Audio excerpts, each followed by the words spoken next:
Anti-derivative Jill. There she is. There she is. Greetings and felicitations. There is a fifth dimension beyond that which is known to man. It is a dimension as vast as space and as timeless as infinity. It is the middle ground between light and shadow, between science and superstition, and it lies between the pit of man's fears and the summit of his knowledge.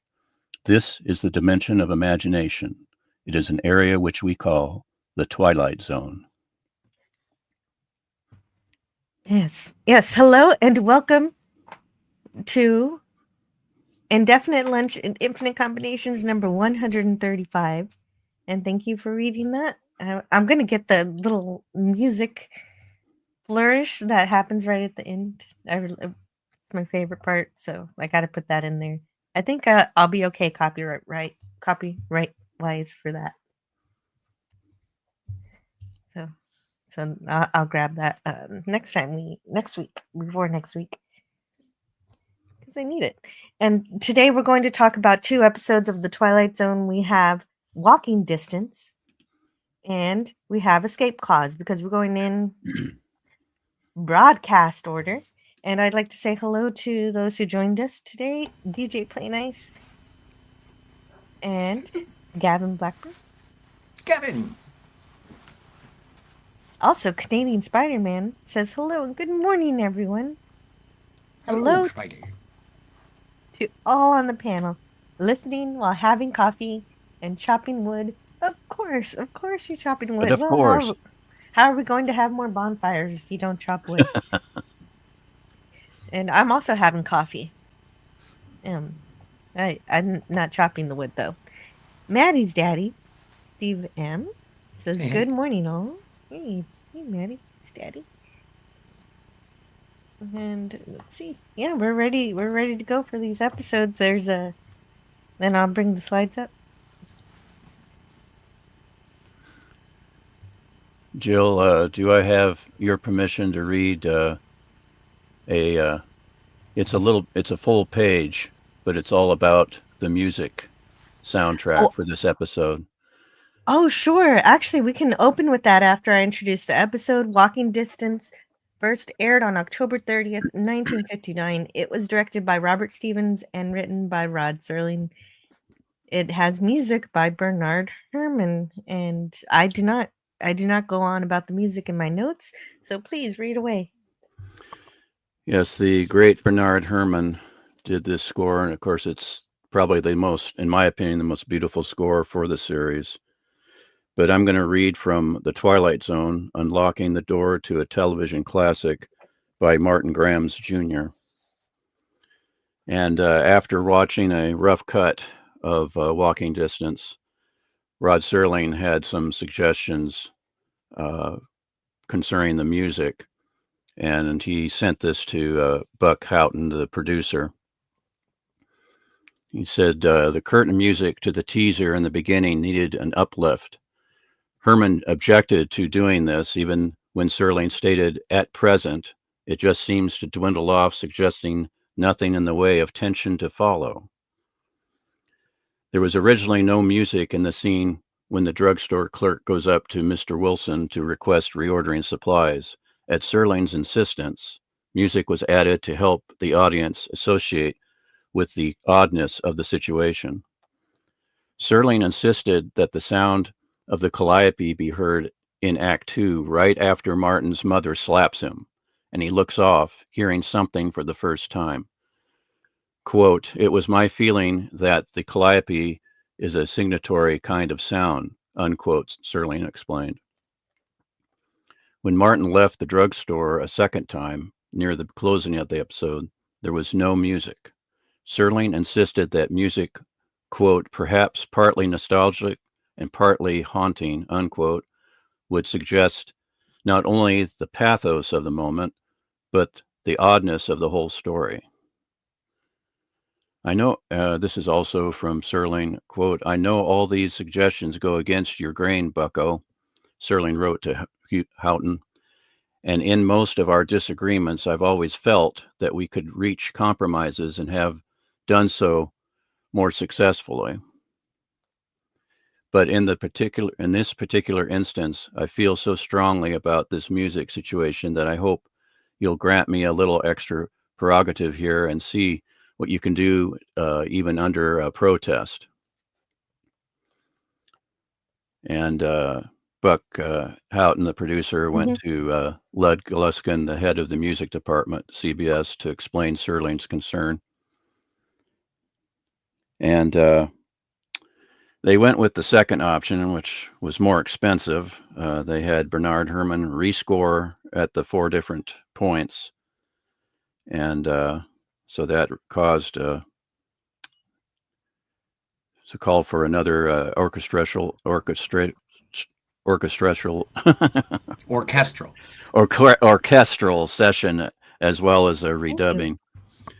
And to keep peace with Bernard Herrmann, Serling wrote a thank you letter on October 6th, my birthday. This is belated.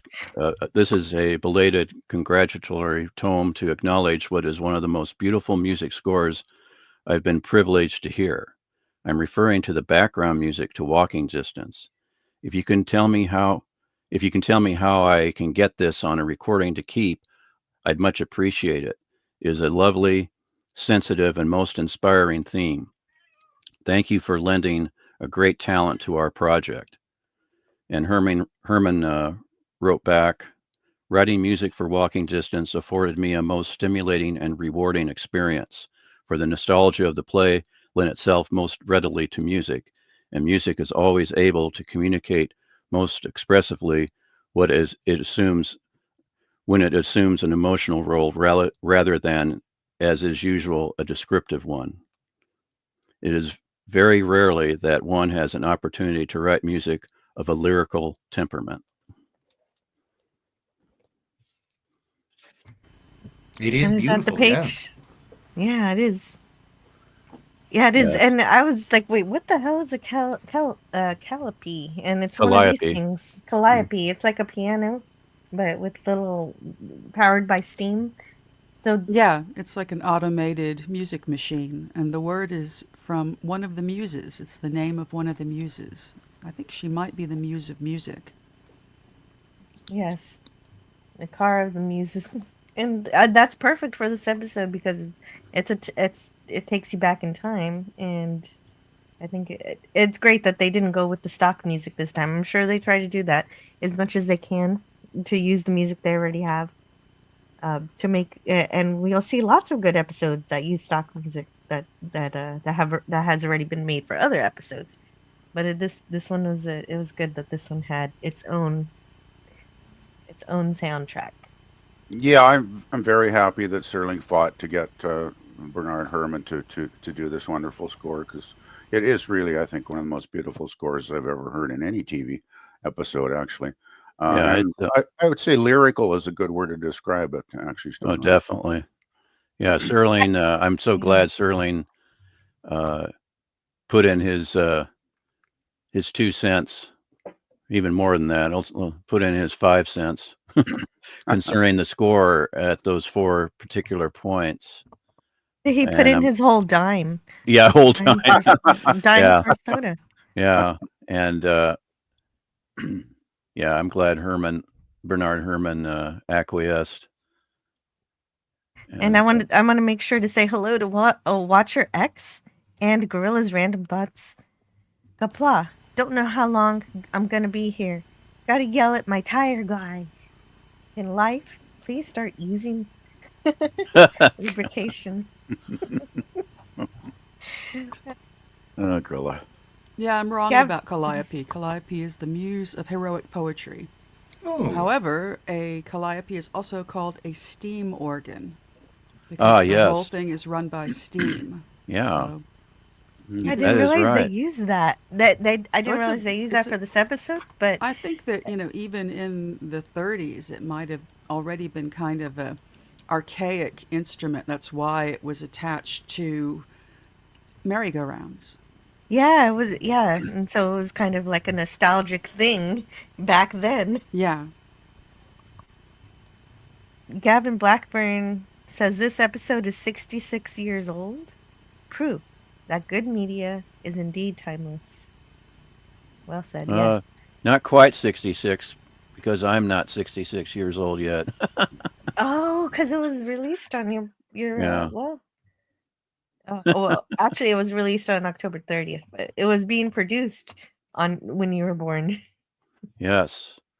This was originally script number 6, because script number 5 was going to be "And Here Be Tigers" from Ray Bradbury, but that fell through. And of course, Tiger Stripes, Bradbury's title, "Here Be Tigers." Tigers is spelled with a Y. Like Blake. Speaking of Tiger Stripes, could you go to the private chat to read the opening narration for this episode? Sure. Martin Sloan, age 36. Occupation, Vice President, Ad Agency, in charge of media. This is not just a Sunday drive for Martin Sloan. He perhaps doesn't know it at the time, but it's an exodus. Somewhere up the road, he's looking for sanity. And somewhere up the road, he'll find something else. And so this episode starts with Martin. He has to wait an hour for an oil change. So he decides to go for a walk to Homewood because he's gone here to get an oil change because he's trying to get away from the hustle and bustle of the New York City life and all the big job that he has that keeps him super busy, where he now lives and works. And so that stress of his job's getting to him. So he's gone back home to find something. The narration says he's 36, but of course, Gig Young was 46. But that's what New York and the fast lane does to you. It ages you before your time. Well, and before we get to Gig Young, because I am curious about Gig Young, I just wanted to highlight what Watcher X said in terms of Mad Men. And as soon as I saw Martin pull up in his convertible, I was just like, holy crap, is that Don Draper? That's awesome. That's exactly, yeah. But okay, I don't know anything about Gig Young. I recognize the name. So if you guys could educate me on Gig Young. Well, all I know is that he self-deleted eventually. No. He was in, I think, Tiger Stripes. Did he win an Oscar for They Shoot Horses, Don't They? Or was he just nominated? I think he won for that. Wikipedia says he was nominated back for early in the day in a film with Cagney. But he did. He did win an Oscar for They Shoot Horses, Don't They? Yeah, Yes. I thought so. Yeah, that was a great film. I still remember that film. He was an alcoholic. And, it's one thing to say somebody's an alcoholic, but then it's another thing, when somebody is really wrecking their body and their relationships and their career because of drinking. There's a photo of him on Wikipedia that would have been just, this is 59, so it's just 6 years earlier. And he looks like a different person. So you can kind of see the toll just in this broadcast, in this footage that, his habit was probably taking on him. Yeah. But I don't want to go too personal, into the deets. We're talking about the episode, not the individual. But yes, his death was really bad. Well, but it's also really it was somewhat of a stigma at the time, not so much today, thankfully. But when you went from Academy Award winner to starring on a single episode of a television show, it was a stigma. And so I don't know about that. I have heard. I'm pretty certain about that. I understand what you're saying, but there's the Oscar curse, and everybody acknowledges that because actors are also superstitious, which is that you won't work for 2 years after you win. And there's also just the decline of one's physicality and, not having those leading man looks or even supporting actor looks. And, having a some people would feel having a leading role in a television episode is better than having a supporting role in a movie. It's all balances, checks and balances. Just of its time. Just to be perfectly clear, Gig Young starred in this episode in '59, and a decade later, he was in They Shoot Horses, Don't They? And then he won his Oscar, which was given to him in 1970. Oh my! And then he did co-star with Robert Culp in a Gene Roddenberry pilot, an unsold pilot film that was televised on NBC in '77 called Spectre. It was a paranormal investigator kind of series, and Gig Young was kind of like Dr. Watson to Robert Culp's paranormal investigator character. Oh, I need to check that out. I should eventually see everything Roddenberry tried to do. What was that called again? It was called Spectre, spelled like the organization and TRE. Yeah, you got it. Yeah, like Special Executive for Counterintelligence yeah, Terrorism. Right. and extortion. Revenge and extortion. Yeah. Yeah, you got it. No, that's fascinating. I'm just curious because I recognize the actor, and I was just curious. I didn't want to delve into the darker sides, but DJ Play Nice, hey DJ, did say, yeah, if you are in crisis or know someone who is, there is the links and phone numbers, because it is important. It is important to be mindful of your friends and community. Yes, and definitely, if you don't want to talk, you can even text message, which is really important for those who are introverts. And thank you, DJ. Play Nice. Thank you, DJ. Very valuable info there. Burgess Meredith's career didn't suffer from doing a lot of TV, says Gavin Blackburn. This is true, and he's just such a superb actor. Well, I'll also add, I was looking at Gig Young's credits again. Wikipedia, yay. And he did early television, and early television had a cachet. You know, there was, and you're working on something of this excellence, and everybody sort of acknowledges immediately, this is going to be an excellent television show. There's always a trade-off in a person's career, but I don't think it's a mark of shame. I mean, eventually, I can believe that people would have believed that back then, Scotty, and that people might have taken it to heart. I'll also say here that for a while, Gig Young was married to Elizabeth Montgomery. Oh my! And she divorced him not that far before his death, and so she literally dodged that bullet, as the expression goes. Mm-hmm. Wow. Well, yeah, I just learned a whole lot more about Gig Young that I didn't know.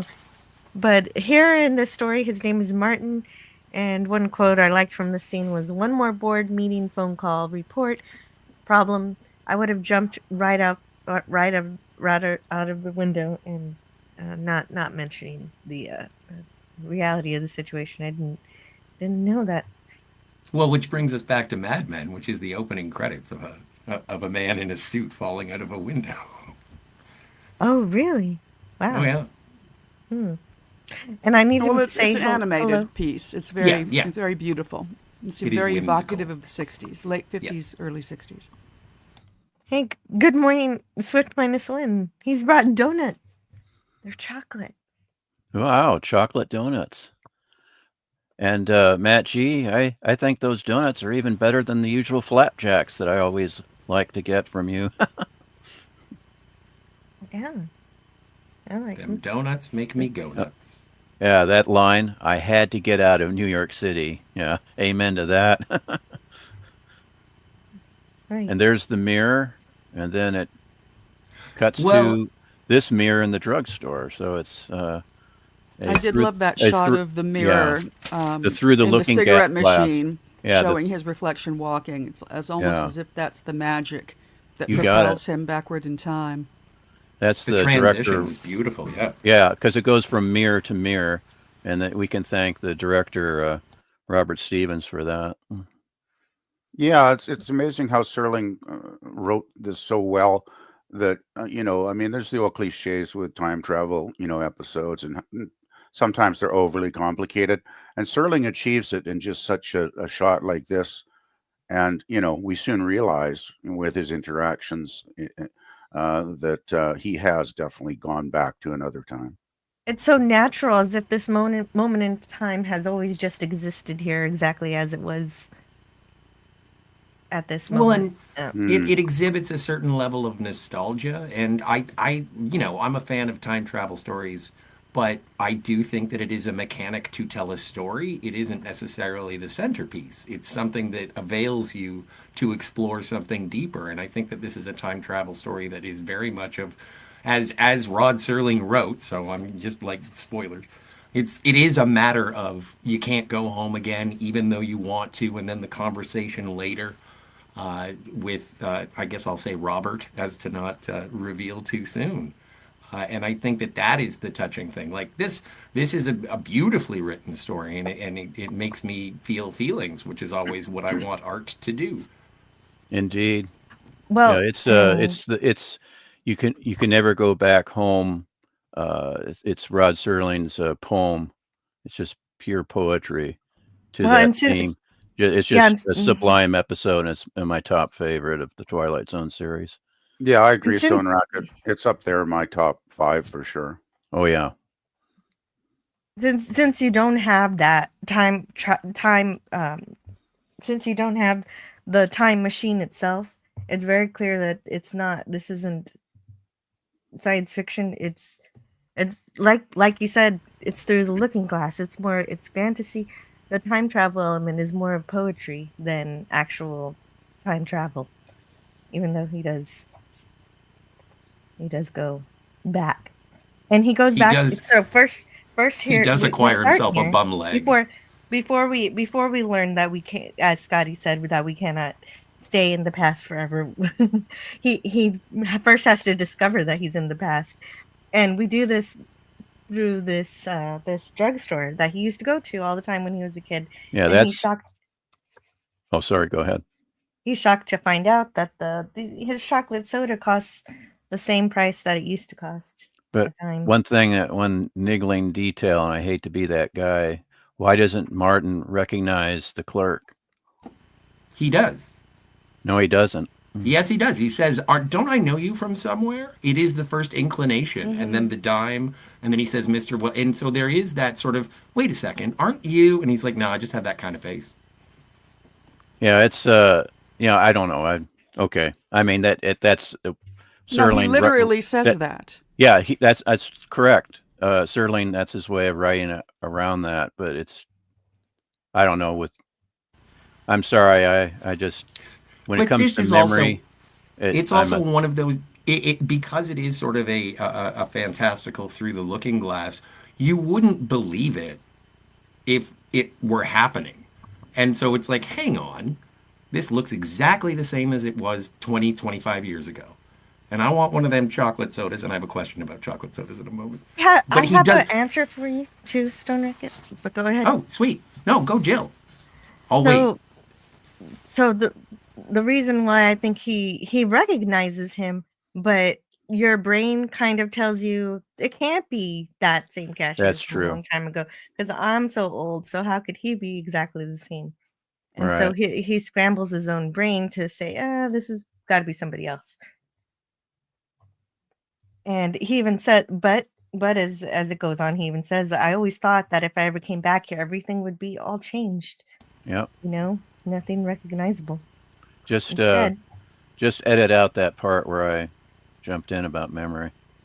No, we'll all forget. It was a good question. But it was actually perhaps your memory is better than mine. I really doubt very much that I would recognize somebody that I knew 25 years ago that I hadn't seen in 25 years, even if they looked exactly the same. Yeah. There's certain things from my childhood that it's just seared into my memory. Exactly. And for him, that's Mr. Wilson. If he had seen Mr. Wilson. Yeah, if he'd seen Mr. Wilson, holy smokes. Yeah.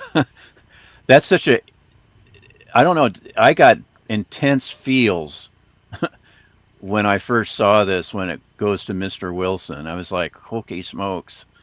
It's like almost goosebumps, on the back of the and the hair is raising up in the back of my neck.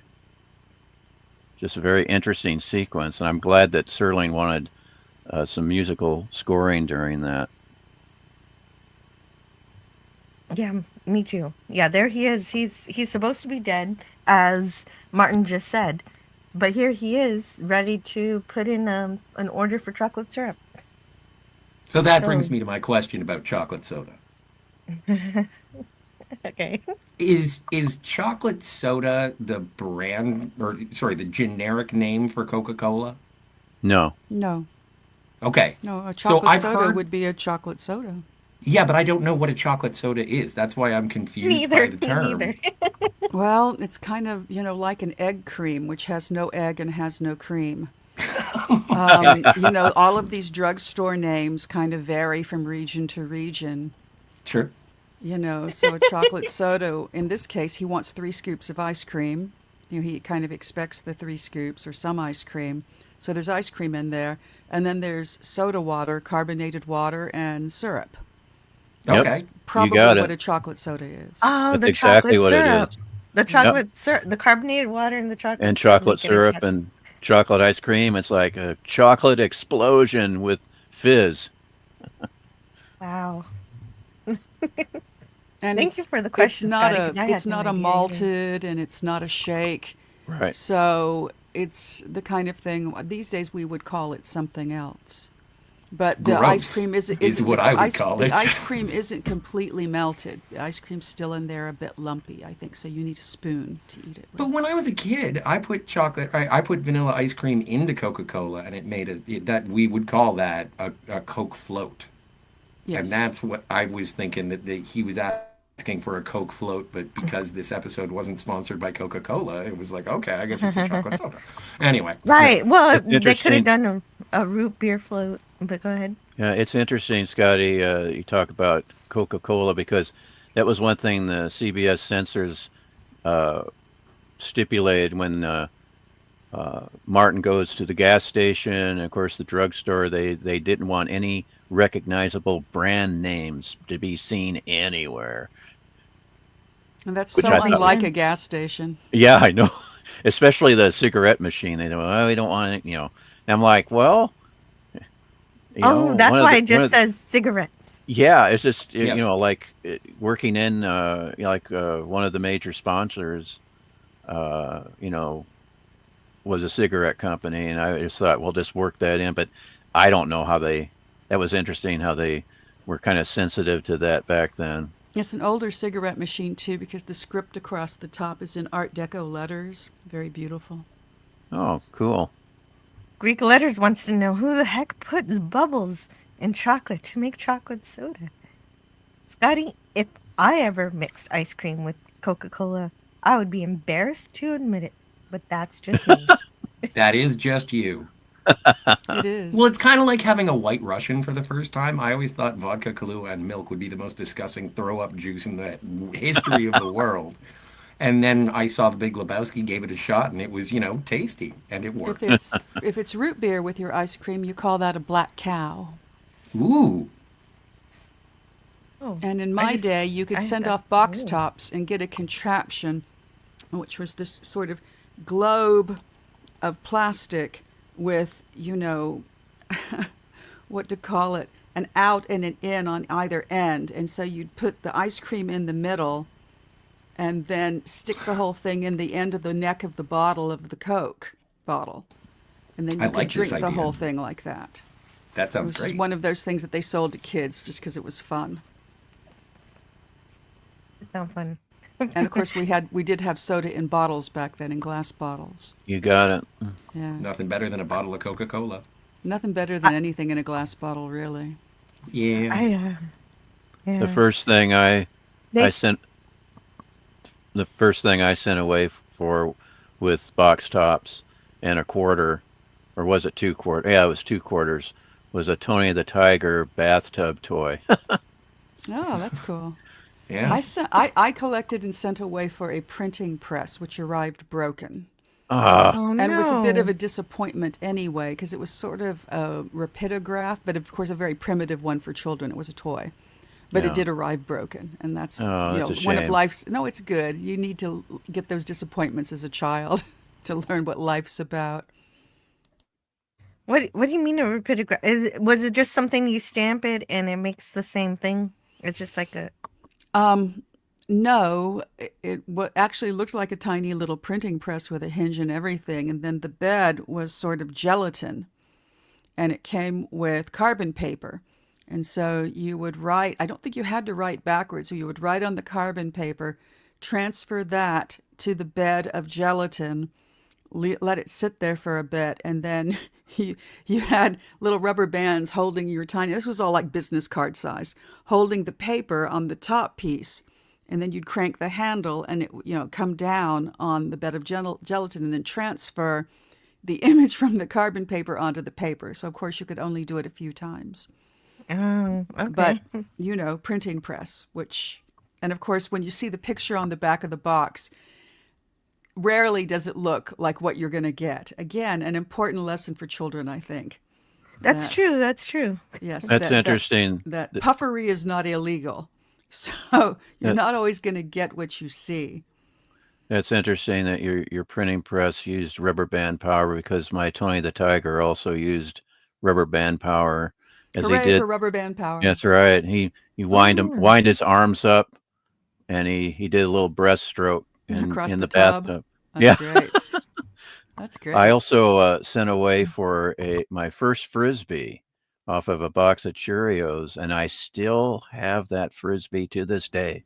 I got a glow in the dark. I think they were calling it a slinger at the time with box tops. Oh, cool. Yeah, but they wouldn't call it a Frisbee because I don't think they had the rights. Yeah, this is basically a Frisbee, but it glows in the dark. That's cool. Yeah. I think I was the last generation to have toys in my cereal boxes, but I don't think any of mine were that cool. But I did make a rubber band powered car for physics when I was in high school, with also using a mousetrap. Cool. Oh, super cool. Yeah, yes. I have. Go ahead. Yeah. Off of a large jar of Tang, I got a Moon Rover, which was, you guessed it, rubber band powered. And I still have that to this very day. Nice. I want to read this member chat from Swift -1. He's been a member for 14 months. Walking Distance is one of the episodes I saw in a theater. Wow. I didn't know you could watch Twilight Zone in the theater, but I guess, was it one of those where you chose what to watch in the theater? Because he does that sometimes. Yeah, he does that. He'll rent a theater, and then he logs into, you can log into various accounts and watch what you want to watch. And he's watched Star Trek, and he's actually watched you, Jill, on replaying one of your live streams. I know, so you were on the big silver screen. I can't Jill. believe that meant she did that. That's super cool. I'm honored. Swift -1 says 60th anniversary Fathom event. Actually, that's super cool. Yeah. Oh, that's right. The Fathom event. Excuse me. Wow. That's what it was. Yeah. I should have been there for that. I don't pay attention to the Fathom events. Yeah, that. I want to say hello to Master 8 Gundam. I think I'll stop there and not try to read the rest. Low Specs Linux Gaming, hello. Those 10-cent rubber band power balsa wood planes were great. Oh, yeah, I had plenty of those. And they always seem to break. What was the deal with that? I love that this episode is about going back into the past, and that's exactly what we're doing here. That's right. I got a boomerang. It wasn't a box top type thing. It was something I bought at Ben Franklin's store for, you guessed it, 10 cents. It's a wooden boomerang makeshift kind of thing, but it really worked. Cool. It's the power of elasticity. Swift -1 says, yes, I did rent a theater for a Star Trek original series episode, the Corbomite maneuver. That's awesome. That is extremely awesome. I wish I'd thought to rent a theater for myself. You still can. Don't have an occasion anymore. Oh. Oh, I could do that for my kid's birthday if he wants to. But let's there's there's a okay, so there's some behind the scenes about how this episode was written. Rod Serling had had he was walking around the MGM set and he became overwhelmed with nostalgia when he realized its similarity to the town of Bingham, New York, where he grew up during the 1930s. It struck him that all of us have a deep longing to go back, not to our home as it is today, but as we remember it. And so we continue the story and as he's strolling through his old neighborhood, and he can name off everybody who lived here. So he's naming off all of the neighbors. And a little boy tells him Little hi. Ronnie Howard. Yes. Opie. Yes, Ron Howard. And of course, the Bradbury was a tribute to Ray Bradbury. Oh, okay, that makes sense. And then there was another. For sure. Oh yeah. Yeah, it says right here in the book, the scene in which Martin Sloan walks the street where he grew up and recalls the names of the neighbors and their corresponding houses contained two in-jokes. Rooney was a tip of the hat to Serling's good friend, Mickey Rooney. Dr. Bradbury was referencing science fiction author Ray Bradbury. I was kind of hoping it was Andy Rooney. And also, this street that Martin Sloan is walking down was originally built for the movie Meet Me in St. Louis from 1944. I thought I recognized it. And the total cost of building that street back then was $208,275. Wow. A lot of money back then. Wow. That was a lot of money.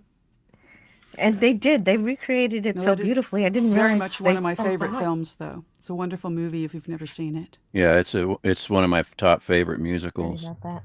I got it. One thing that they needed from a different part of the lot was the entire bandstand and the carousel.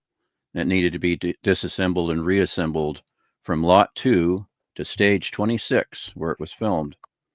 And the director made that request to producer Buck Houghton, who approved it at the expense of $450. Wow.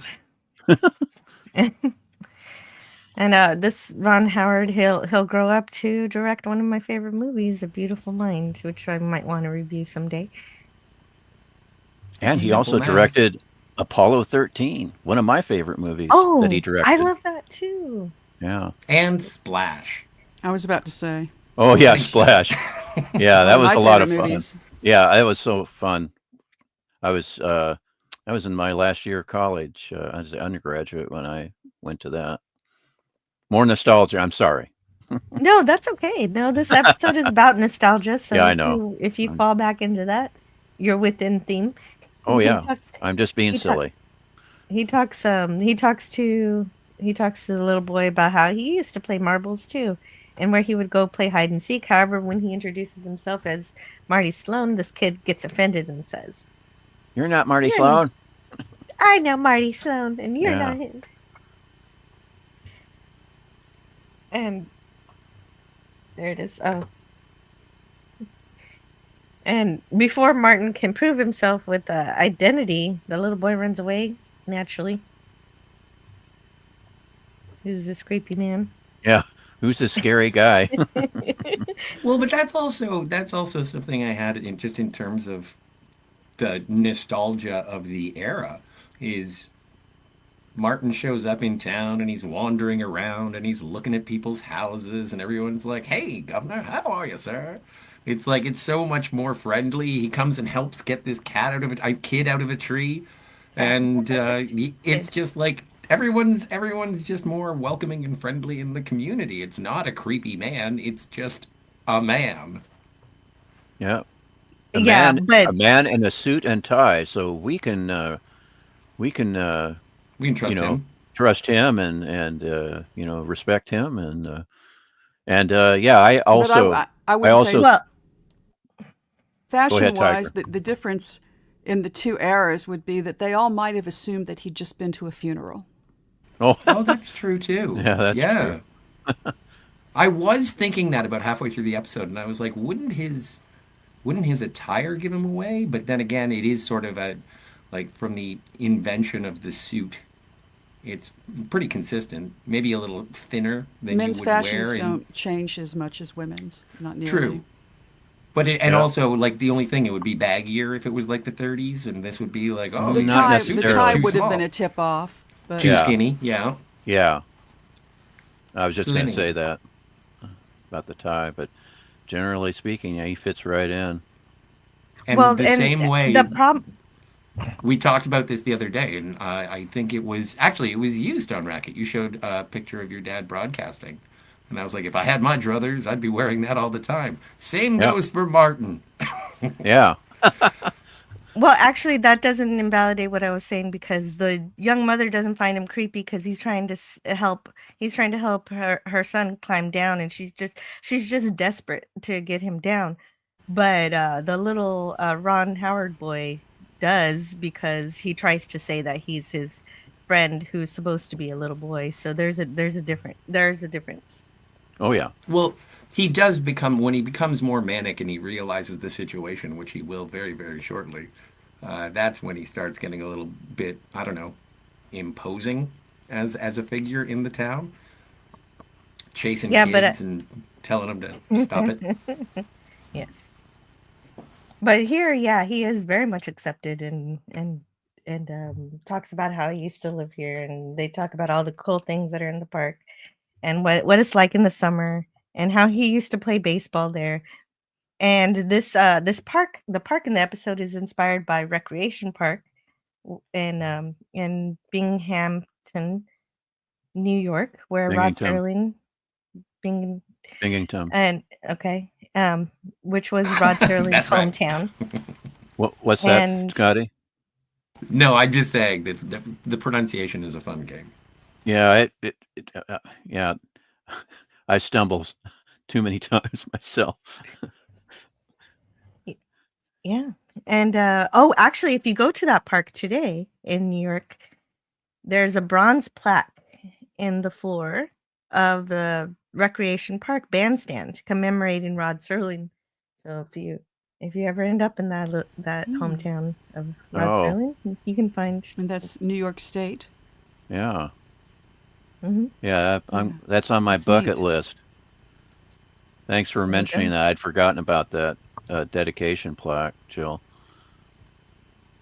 And I'll he hit says it up on my way to Ticonderoga to go see the Star Trek set. Ticonderoga? That's the one.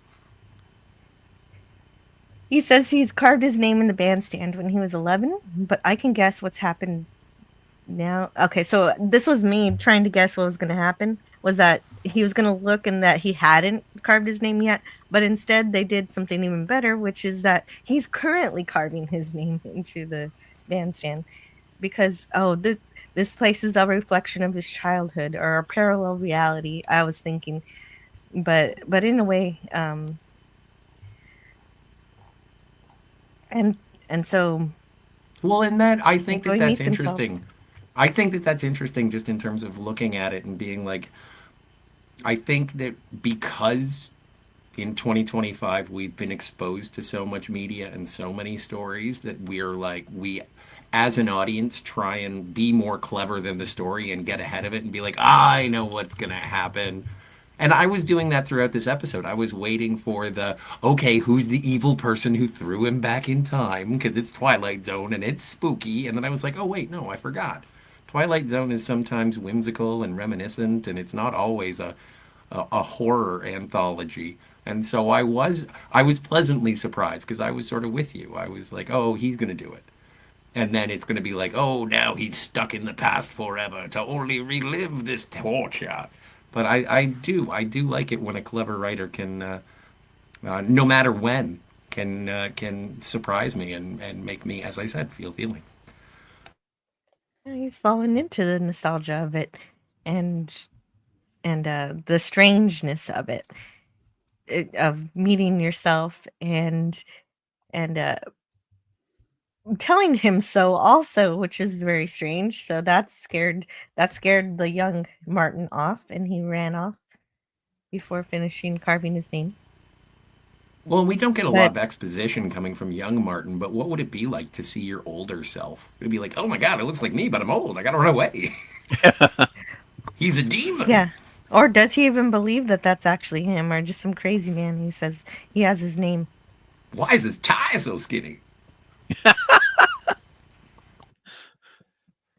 And I've got to say hello to Brogu. Hello, everyone. Hello, Jill. Hope you're having a wonderful day today. And I've also got to say hello to DJ Knight. Hi, DJ. And Penny. Penny also arrived. Penny. Penny. And I have to say here, I do not support vandalism, kids. Don't carve your name in the bandstand. Yeah, exactly. But all the kids do it, is what he says. He's like, oh. Just still. I get that That's it's why an they tore it important down. point in the important point in the story. So, not satisfied with frightening his younger self, he goes to frighten his parents too. Oh, yeah. Yeah, this element, especially his confrontation of his mother, really reminded me of that moment in It's a Wonderful Life, where he confronts his mother and she doesn't know him. This actually, it also reminds me of Big, when Tom Hanks goes back to his parents and like, you don't remember me, Oh, yeah. yeah. No, it's me. Yeah. So I do want to introduce to the episode Frank Overton, who you will remember as Sandoval from On This Side of Paradise from Star Trek: The Original Series. Star Tell Trek. it for me. I was going to tell. Elias Sandoval. Did I steal it? Did I swipe it? I'm sorry. No. You did. It's okay. If it has something to do with Trek, then yes, you will always have stolen it from Jill. Because Okay, Jill you is get the next one. You get the next repository one. of all notes. No, You will get that's there. the only one I had. So if you have another one, it's yours too. No, Yeah, I Frank don't. Overton, before he was in Star Trek, and after this episode, he was in To Kill a Mockingbird. But I was going to wait till I had a better shot of him, because this is like through the screen door, and he's like, we're not going to talk to you, you crazy person, because they don't recognize their son all grown up. Yeah, But I he- love this shot. It's the director doing his magic. Well, yeah. But yes, In terms of the visual representation of the separation. but since we are talking about it, let me go to And the those- mist of time, Scotty. Okay, so yes, he did. Frank Overton did play Sandoval.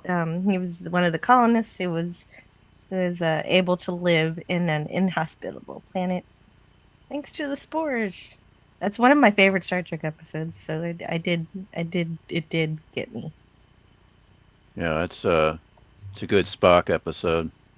Hmm. Yeah, well, it's the only hippie episode that Star Trek needed. They should have stopped there. Yeah, I agree. I read Yeah. you. And then Yeah, it's I'll never forget when we first saw that episode. That's not Spock. What's going on here? It's them. Yeah, it's them right. darn spores. yes, it's a don't do drugs, kids. Yeah. And All right, also, well, it's a knock against communes. Yeah. A 36 Roadster, I believe, with Well, a and rumble yes, seat. a It's rumble. a beaut. Yeah, it's a Let me know beaut. what that is. Yeah, it's a Is it- rumble does it- seat. Does it rumble? It's like the trunk flips up and there's a seat in there, and I'm sure that it did rumble. I don't know. Is rumble a reference to people canoodling in the seat? Or is it just that the whole back end would shake so much that the whole seat would sort of rattle? The latter, but the thing is, what Yeah. you said, the former, the rumble seat was more famous for canoodling, as you put it, Tiger. For rumbling back that there. word. But I don't think that's why they called it the rumble. Yeah, They called no. it the rumble seat because the whole thing was shaking. Yeah, because if As you you- ride as you back there, drove. you're gonna feel every bump in the road. Oh yeah. Still looks like fun. Yeah, I've never seen a rumble seat in real life, I don't think. And I've even been to a couple of old car shows. So Oh, was really? this just very specific to this car specifically? No, there was other cars that had the rumble They seat. had a rumble seat. Yeah, we have a car museum here, and yeah, I've actually seen one in real life. I haven't been in one, but I have actually seen one. I don't think I have, and I have been to a car museum or two. So it's that's a beauty. That's Look the at what next do you call time. it? White walls. That's Yeah, beautiful. white walls. You got next time you go to a car museum, Tiger Stripes. No, thank you. Ask them. Pass. Oh well, I was going to say you could ask them. Hey, do you have any cars with a rumble seat, and can you flip it up for me so I can see it? That would be the difference. Yeah, if it's closed, you don't know that it's Oh, there. you got it. Yeah, I was thinking that's probably what you experienced. Possibly. Oh, that'd be cool to see. So of course, seeing that this is a brand new car is another shock to him. So it's been a long time since I've seen a rumble seat. He says, brand new, 34 Roadster, and so it's right out of Detroit. So it's right off the line. And hopefully made on a Tuesday. Yes. Star Trek Generations joke. Nice. No. Nope.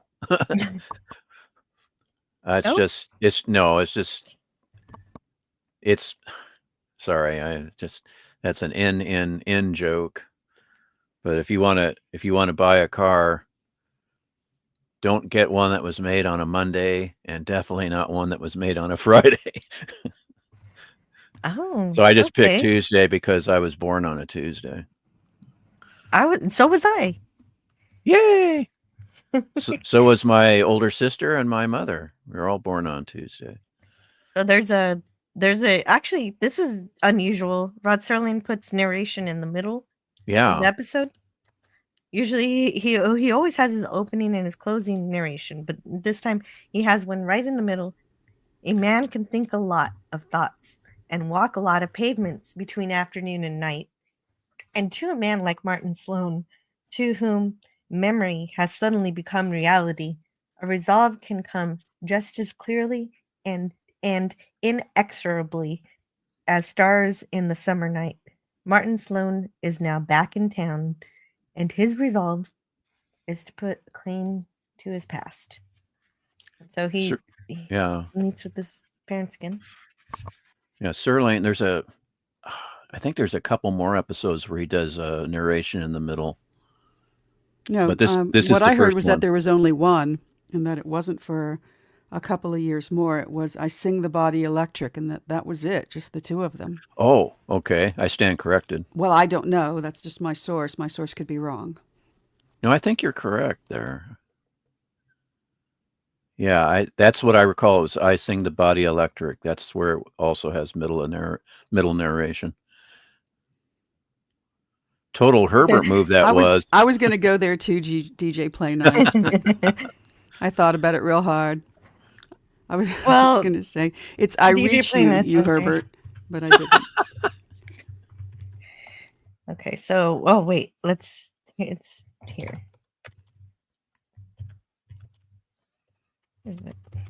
Uh-oh, a Herbert clip. Yeah, I have it somewhere. Where did I put it? Oh, I put it here. Herbert. Ouch. Yeah, I sent you that animated GIF one time, Jill, on Discord. You did. Herbert. DJ Play Nice says Ford did rumble seats longer than Chevy and Chrysler. And That's neat to know. And that's why my father was a Ford man, I think. I want to say hello to Daniel's Hot Topics. He's arrived, as well as Sean Ellis. The Twilight Zone, says Sean Ellis, was the first show that scared the hell out of me when it came to mysterious stories and sci-fi shows that defined the time of the world. And same here. When you're a child, it hits you hard, Twilight Zone. Even when you're grown up. But when you're a kid... Have you all noticed that those cars are now someone's hot rod racing down a quarter-mile drag strip? Sure. Yeah, a lot of them, yeah. Cool dragsters. Well, that car was built to be a hot rod. It was designed to be a roadster. Yeah. And you didn't even have to chop it. It just came looking cool. Yeah. So he meets up, Martin meets up in front of his house with his father again, who still doesn't know who this man is or what he's up to and how he knows so much about his young son. Because he or just why his starts tie spouting. is so skinny. Yeah, like, is this a stalker who's been collecting information on my family? yeah. I mean, the skinny tie. I mean, that's why his mother slaps him, right, Scotty? Well, and this is like setup and payoff that I really admired about the episode is because when the mother slaps him, and because he's freaking out, it's like, don't you recognize your own son? And like all of this is crazy. I think that Robert should have punched Martin, but she slaps him, and then he drops his wallet. And he runs away when he hears the calliope. But the thing is, and I was just like, wait a second, he dropped his wallet. And I think, but then later on, it completely comes back. It's like, it's so touching and so good, but we'll get there. We will. So Martin is only there to relive his past, since that has been offered to him by the Twilight Zone.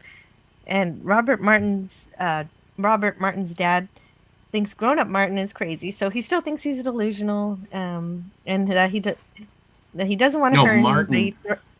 Martin Sloan, and then Robert Sloan is Martin's dad. That's what I said. Robert says that he doesn't want to hurt Martin, and that he threatens him to go away or there'll be trouble. Oh, right. Right, because he hasn't seen the wallet yet that you mentioned, so he still believes he still believes that Martin's a crazy man. Right, but I was just thinking that in this time and place, that if someone started, grabbing your wife and shaking her, maybe you would hit him. Yeah, he's manhandling her. Why? Yeah. Why does he? It's like, uh-oh. Well, but again, it that is something that I like viscerally react to, and I'm like, why didn't the man punch the man? But it is so much more emotionally jarring for Martin to have his own mother be like, F off. Yeah, I agree. Even scarier that he knows where the kid goes him a good hard school. slap, and it's pretty clear he needs that in that moment. So it's almost not even unkind. Absolutely, yeah. Yes. DJ Plays Nights gets it. I was going to say it, and I didn't know if anybody was going to get the reference, but Jesus built my hot rod. If you guys are Ministry fans. So Martin runs back to the park with the merry-go-round. Everything has a slanted perspective. Good Dutch angles everywhere. Dutch angle, yeah, I was just going to say that. I love that use. And this predates Batman, people. Oh, sorry. Well, come on. Batman didn't invent it. They perfected I know. I expect Hitchcock invented it. I'm just being silly. If I had to guess. Sorry, Tiger, you said? I expect Hitchcock invented it if I had to guess. That is a good guess. I would say probably German Expressionism, perhaps. I was going to say German Expressionism myself, yeah. Because Hitchcock, but the thing is, Hitchcock went over to the UFA studios early in his career. Okay. He picked up a lot of stuff. So that was our brief detour into Dutch angles. You can hear all about it next week on our new podcast, Cinematic Technique. So that's just what they call it when the camera's on a slant like that? Yeah, Dutch angle. Why Dutch? That's a good question. Yeah. That is a very good question. I'll look it up. It's just one of those terms that was put out there, but with no explanation. That's a good one. Well, good question. I guess. It's like, why if you go into film school, they want to give a fancy name to everything. Oh, yeah. You got to give something a fancy name. Mise en scène.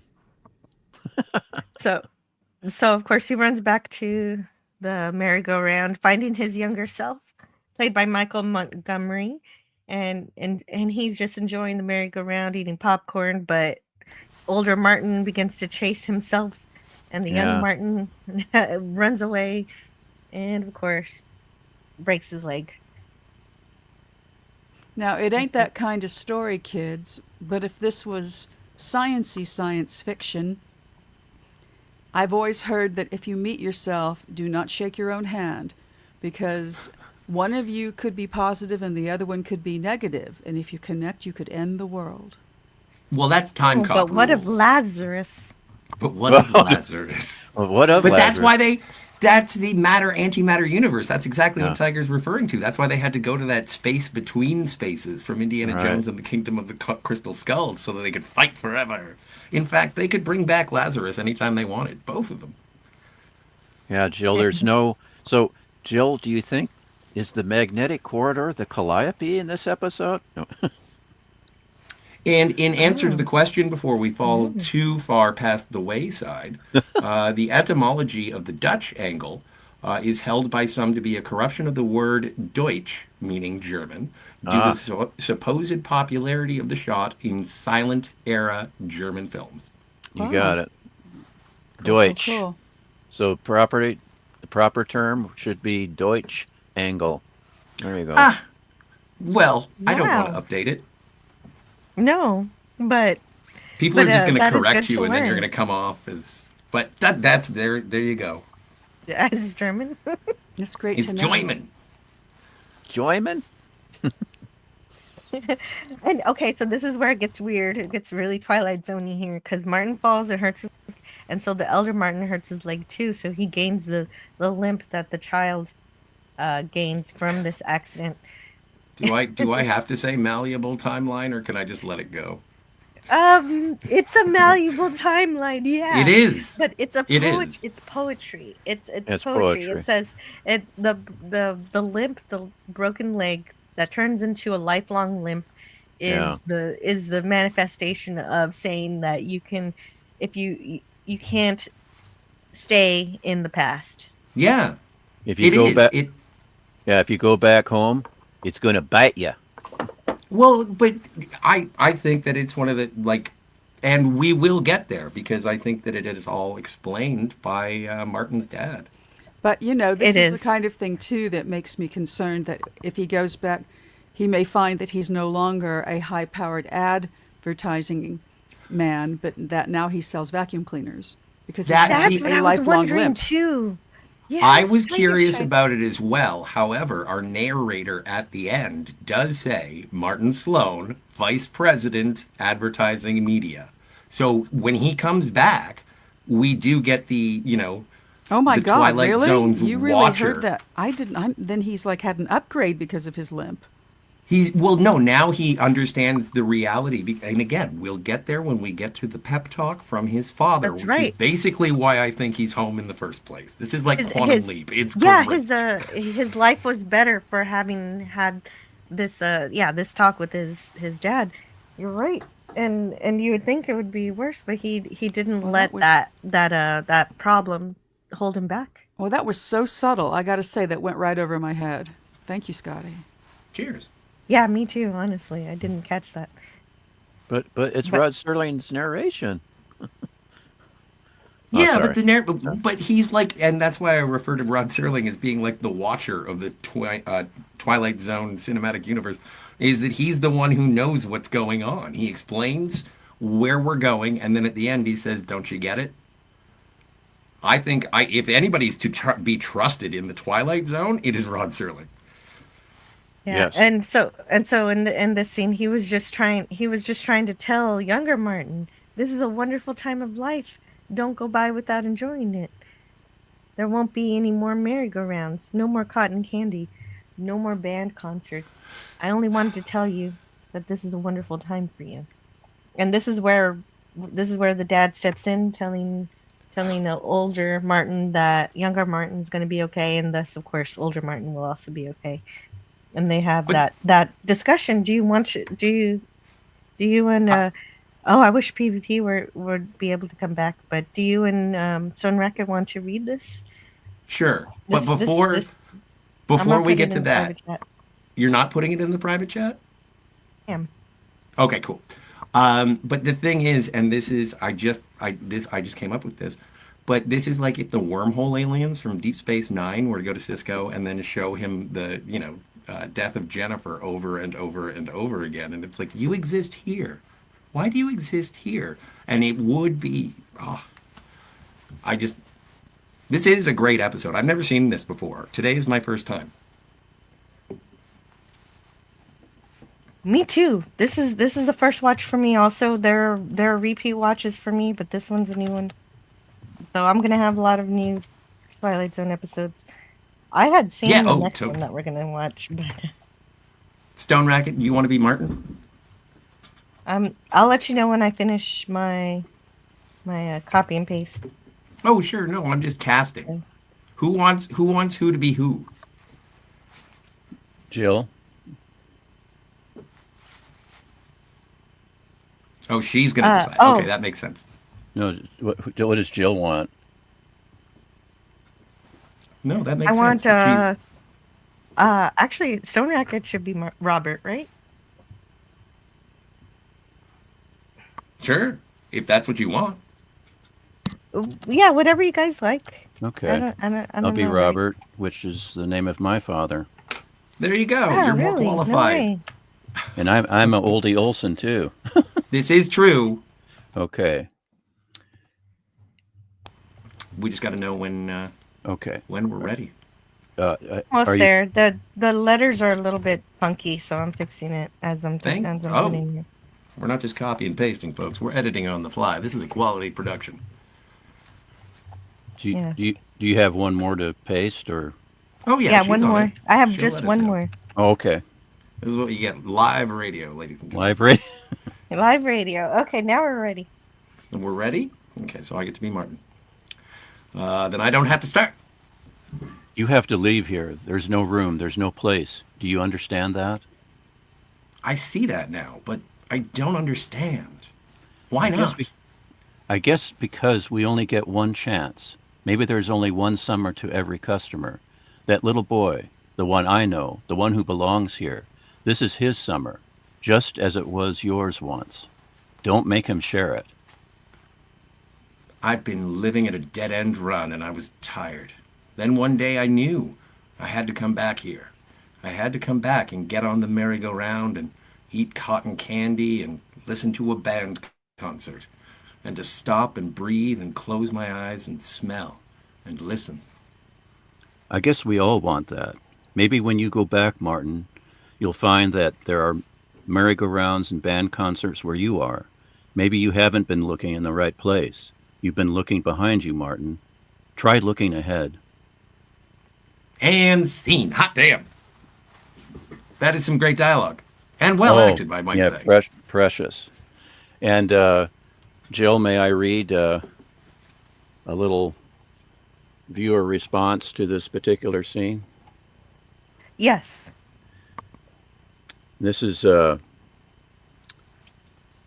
I have a tough literary hide to penetrate, wrote Edmund Brophy, a successful scriptwriter for CBS Radio. But in your third act of Walking Distance, in the scene between father and son, you achieved something rare, and you achieved some rare and piercing dialogue, as close to poetry and truth as the stratospheric flyer who, quote, reached out my hand to touch the face of God. Stay with it.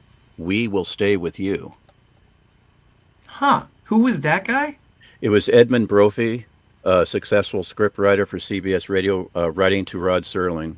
Oh, fantastic. His reaction to this episode, which is, again, I keep saying it, it's Serling poetry. It is poetry. I agree with that, and it's amazing to use concepts that are normally just science fiction and turn it into a metaphor. He's turned time travel into more of a metaphor than actual time travel. It's if I may, it's Serling is emulating Bradbury, because that's what Bradbury does with his science fiction and fantasy.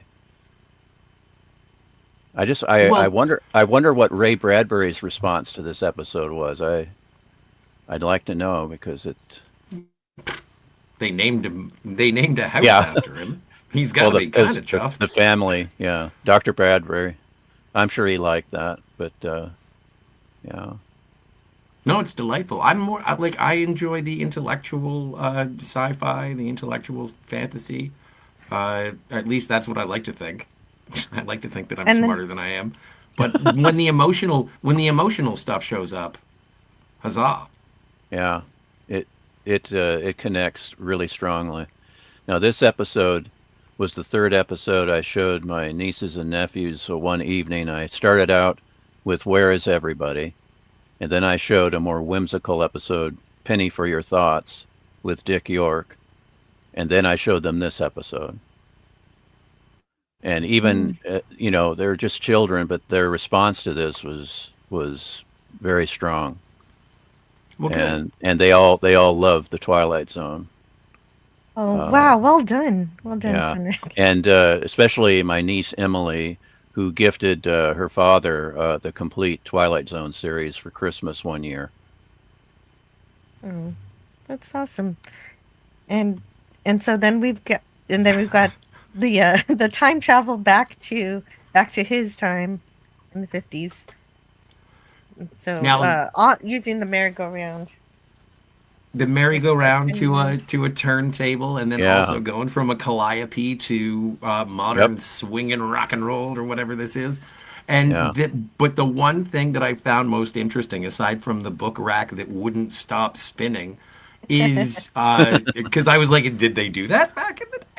But the one thing that I found interesting is we follow Martin, and he looks at a young girl, and I'm like, are we gonna get a what is going on with the young girl? And he follows her up to where Mr. Wilson used to sleep, and that's when he knows he's out of place. Like, he's not surprised it's 35 cents. He's not surprised because of the audio. He's looking up, and he's even reminiscing here because he's like, oh, right, that's where, oh, shit, he was alive. No, wait, I traveled into, and my gun cross-eyed. Yeah, exactly. I thought maybe there was going to be something with her because Robert said to try looking ahead and how do you relive another way people relive their childhoods is to have children themselves. And this is the day that Dick Whitman turned into Don Draper because he was like, I have to start looking forward. I'll date younger women. No, but I do think it is something that I missed on that. It's like, oh no, is this where we're gonna get the demon in the bottle?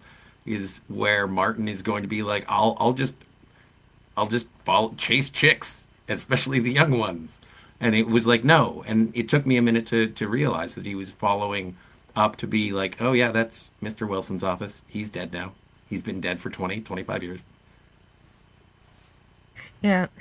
Well, and let it go. Exactly. I mean, in the story, I don't mean the conversation. No, I know. But now we're at the closing narration. There's the reflection of that young woman up in the upper right-hand corner there, too. That's pretty elegant. Yeah. Oh, yeah, that is rad. Yeah, Robert Stevens, who directed Where Is Everybody, they brought him back, and I'm glad they did, because he has a lot of nice touches in this episode. Isn't this the same, like, drugstore? Or gas station or whatever? Yes. Same set? Yeah, It's the same drugstore. Yeah, just down the road from the gas station. Within walking distance. That's okay. Well, we all take a drink, right? We say the title. That's right. That's the game. There we go. But it's within the context of the story. Yes, exactly. Yes. Tiger Stripe rules. That's the game. Scotty R37, could you read our closing narration? Okay. Let me see. Where are we? It's the last three ones. Yep. Hang on. I'm just going to clear my throat. Okie day. Martin Sloan, age 36, vice president in charge of media. Successful in most things, but not in the one effort that all men try at some time in their lives, trying to go home again. And also, I'm sorry, that was very Shatner. And also, like all men perhaps, there'll be an occasion, maybe a summer night sometime, when he'll look up from what he is doing, and listen to the distant music of a calliope, and hear the voices and laughter of the people and places of his past. And perhaps, across his mind there'll flit a little errant wish that a man might not have to become old. Oh, no, wait, that's for the next... Is that the next one? Sorry, I'm getting this confused with No, it's not the exit. next one. You can Exit continue. strategy. And perhaps across his mind there'll flit a little errant wish that a man might not have to become old, never outgrow the parks and the merry-go-rounds of his youth. And he'll smile then, too, because he'll know it's just an errant wish, some wisp of memory, not too important, really, some laughing ghosts that cross a man's mind that are a part of the Twilight Zone. Jill? Sorry, when it said a man may not die, I was like, oh no! Escape clause. You can trust Yeah. me and my Trust copy trust and the paste. Jill. I should have. It was my own stupid brain. Yeah, It always messed it up. remember it always ends with the Twilight Zone. I did No, not I know, see that's why I Pat got con- O'Malley in this, unless that's a different Pat O'Malley that I'm It's thinking of. Not Who's J. Pat Pat O'Malley? O'Malley. Not Pat J. Pat O'Malley. O'Malley. So different. Can't be the same person. Yeah. So his travel back influenced him forward because of his connection with his father. If he hadn't had the conversation with his father probably treated him differently from that point going forward in his life from the age of 11. Because there, you know what I mean? That's the thing that reshaped him as a man. So the impact on his father and his relationship with his father was just as important. I don't know. It's kind of mind-bendy. It is, but I don't think it's. But like again, the mechanic itself, I think it bears some scrutiny just because they do bring it up when he falls down, and it's like he's got a limp now forever, and they do acknowledge that at the end where this chair wasn't made for a guy with a bum leg, and it does move forward with it, but I don't think that in the half-hour teledrama you can if you want to dissect Oh, I it. think Go you have for to it. connect the dots. I think that's I part don't- of well, I it's choose- supposed to make you think. I choose the mechanic as being a door that opens to the story that is being like the theme or what the story is about as opposed to Well, it's not just like poof, it happened magically. You know, he goes back and he has all but his it life did. been a more successful man. But it was poof magic. He's been a more successful man all his life because of this connection with his father changed. The connection with his father changed. as that point. as the philosopher Chief O'Brien once So, said, So the entire temporal mechanics make trajectory me. of his life changed. Yeah, I get it. No, Scotty, it's all right. It is I a know. malleable timeline. It's fine. I'm trying to close the door to something worse. We'll all survive, and we'll talk about the next episode. Okay. I'm sorry, Yeah. Tiger. That wasn't about you. That was about doing something else. No, I totally agree with what Tiger Stripe said. True. Yeah. No. This is the change. It was a malleable timeline, and what happened with the time travel did affect the future.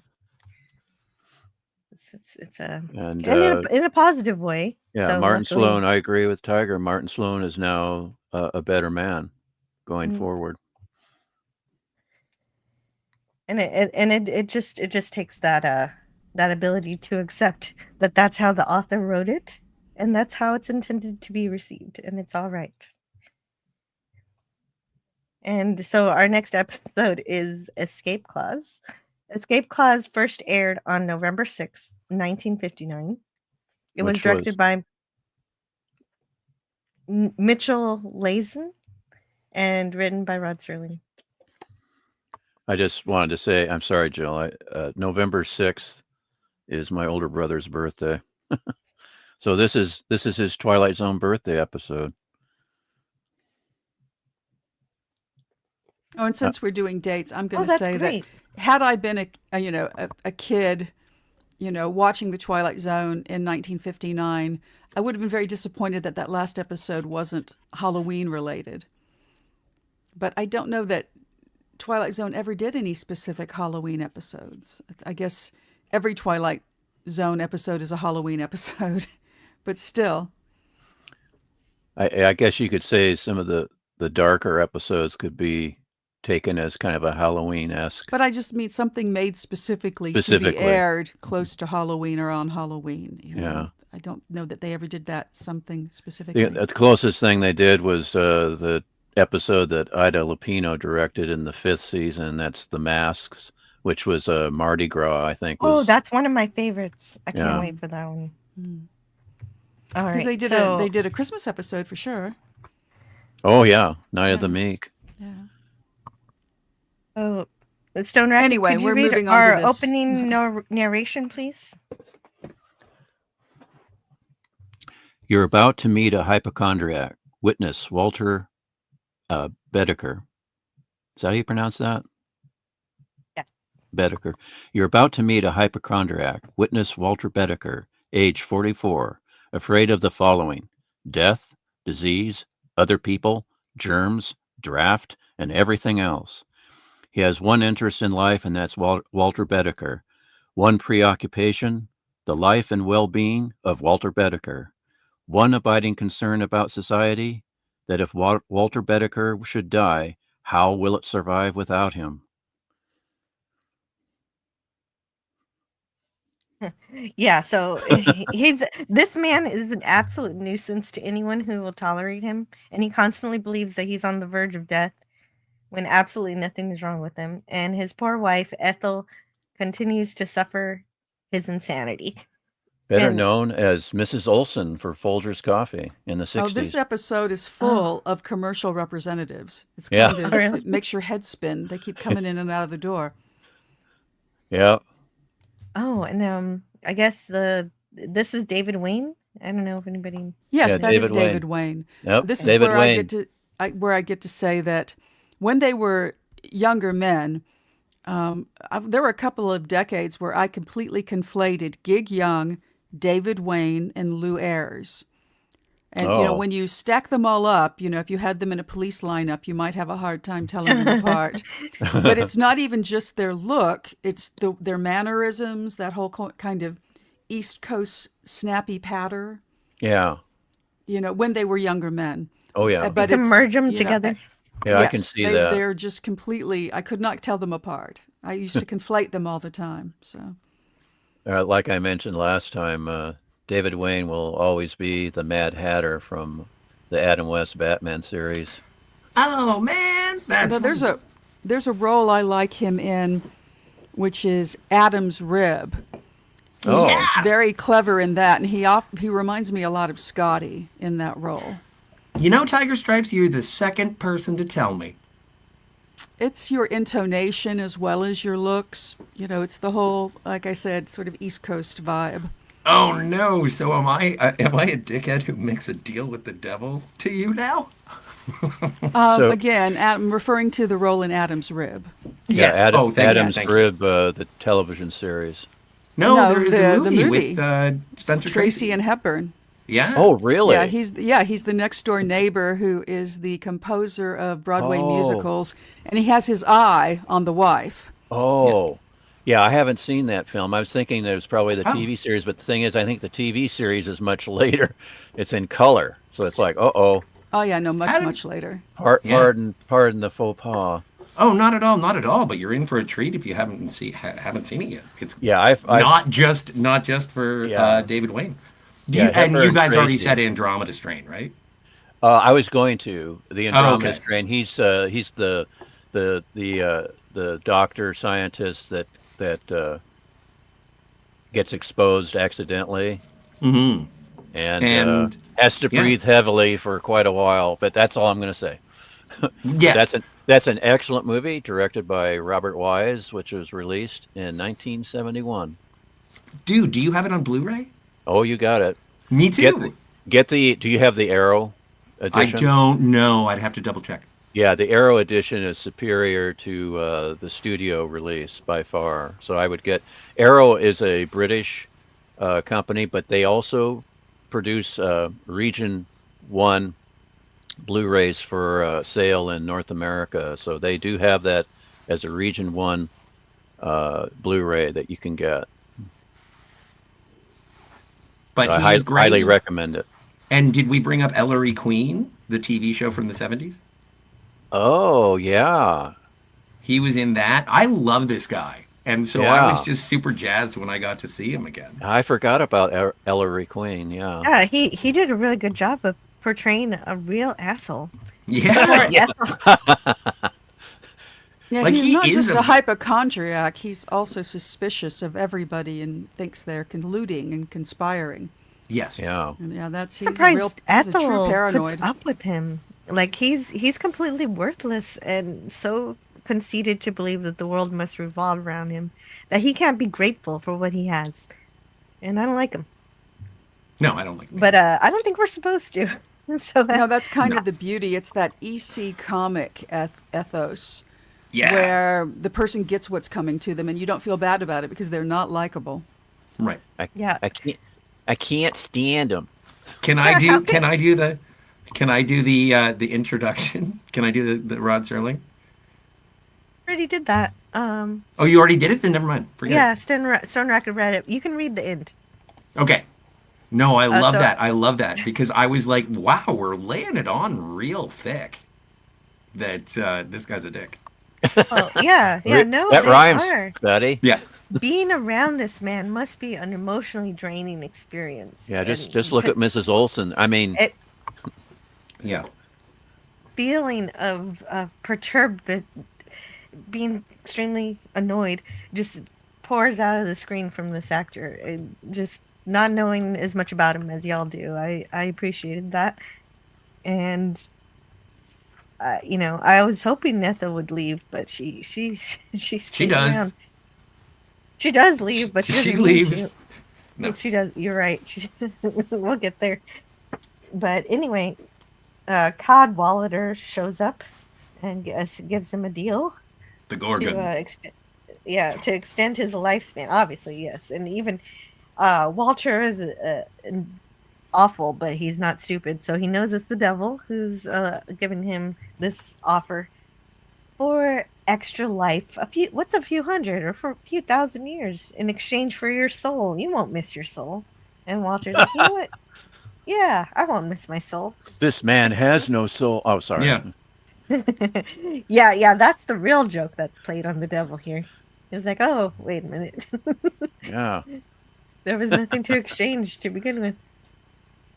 Well, he does. No, he identifies it at the beginning. He says, seriously, it's nothing you're going to miss because it's barely a speck It's a fragment of an of a atom nothing. of your being. Yeah. And at first, I thought they were saying like this was going to mount and he was going to, I want my come back, Zinc kind of thing. And no, he had no interest in his soul to begin with. Yeah. So Walter considers the possibility that he won't miss his soul. Oh yeah, let's do this.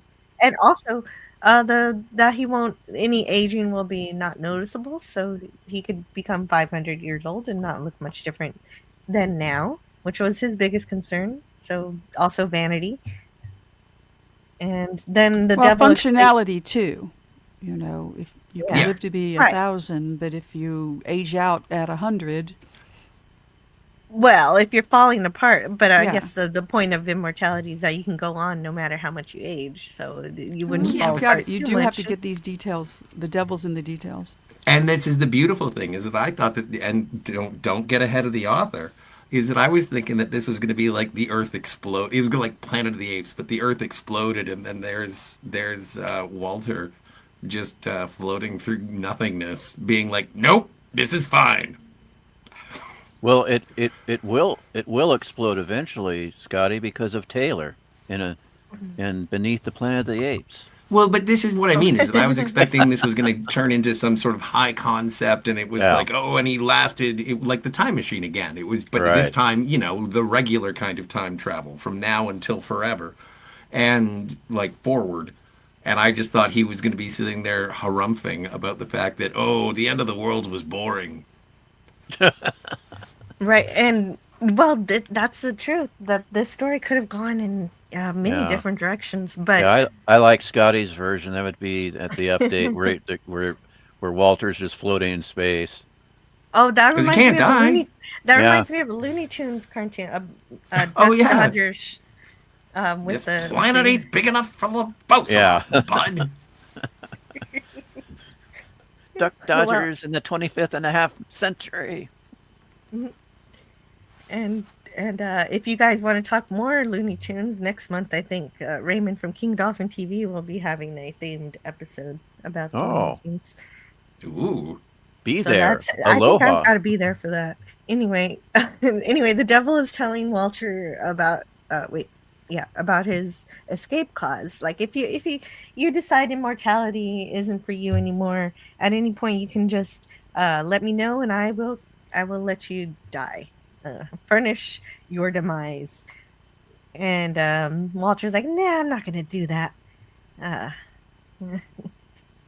And he signs the deal, and then you get the stamp of the devil is apparently a pitchfork, and it's very, very hot.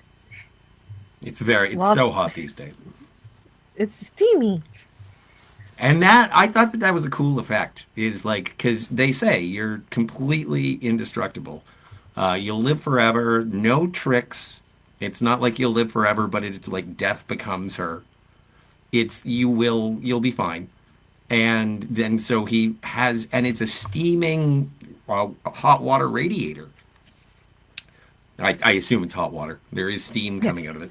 And so he touches it, and and then he puts his hands on it, and then it's just like burning, but no visible, indication.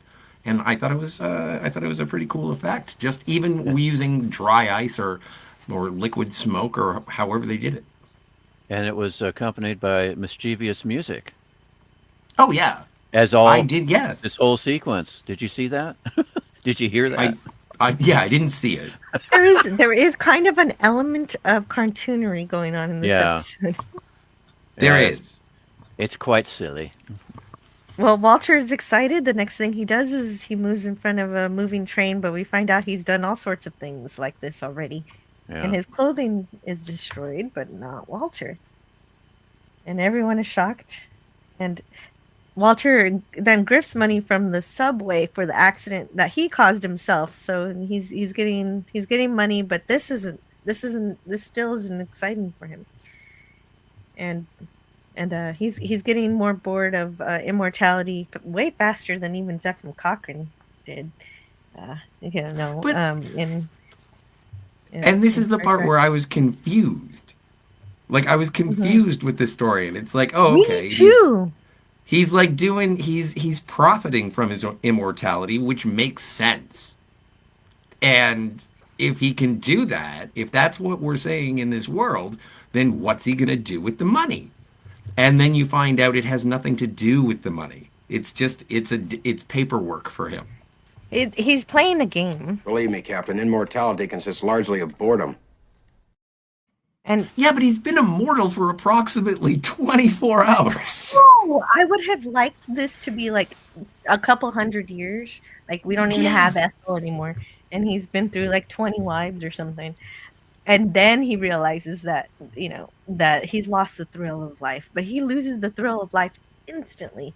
Immediately. He's shaken off the fear of illness and his paranoia, but he's still an a-hole.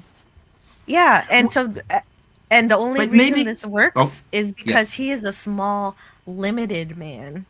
Yes, without imagination. Well, and that's that's something that came up with when we watched Dogma.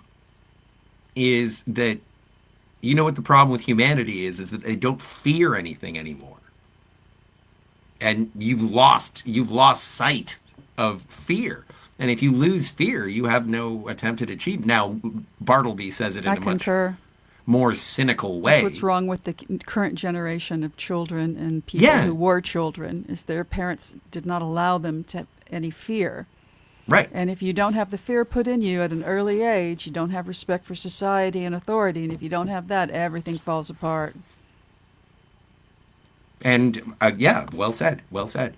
And I think Center that's will what not happens. hold without a good dose of fear. But that's what I think what happens to Walter here is that he doesn't fear anything anymore, and so he's just like, well, if I can do anything I want, like, And it's just strange because my go-to would be material possession, and I would turn Ethel into a material possession if I were immortal. And I would want to keep my stuff or get better stuff.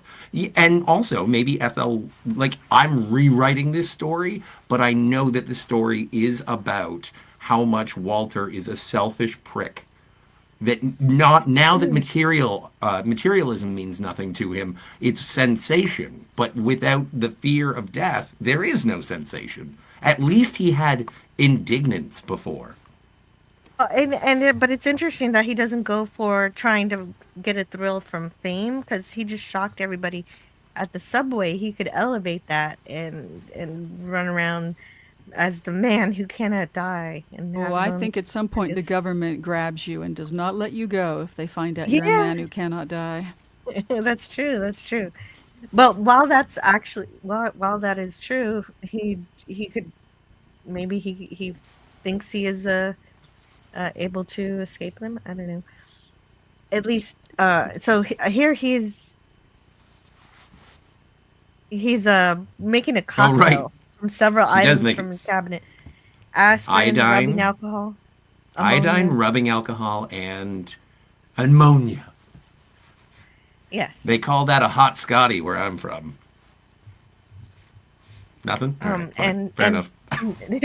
Well, and he says that it would kill a dozen men, so don't have a hot Scotty. Yeah, exactly. That's what they told me. He admits, he finally tells Ethel that he's immortal due to a deal in exchange for his soul. So he's like, okay, now that you know that, I'm gonna go to the roof and I'm gonna jump off of it, because I wonder what that's like. And he's trying to find some excitement in life, and that's how he's doing it. And this man was annoying when he thought he was constantly going to die, but he's even worse.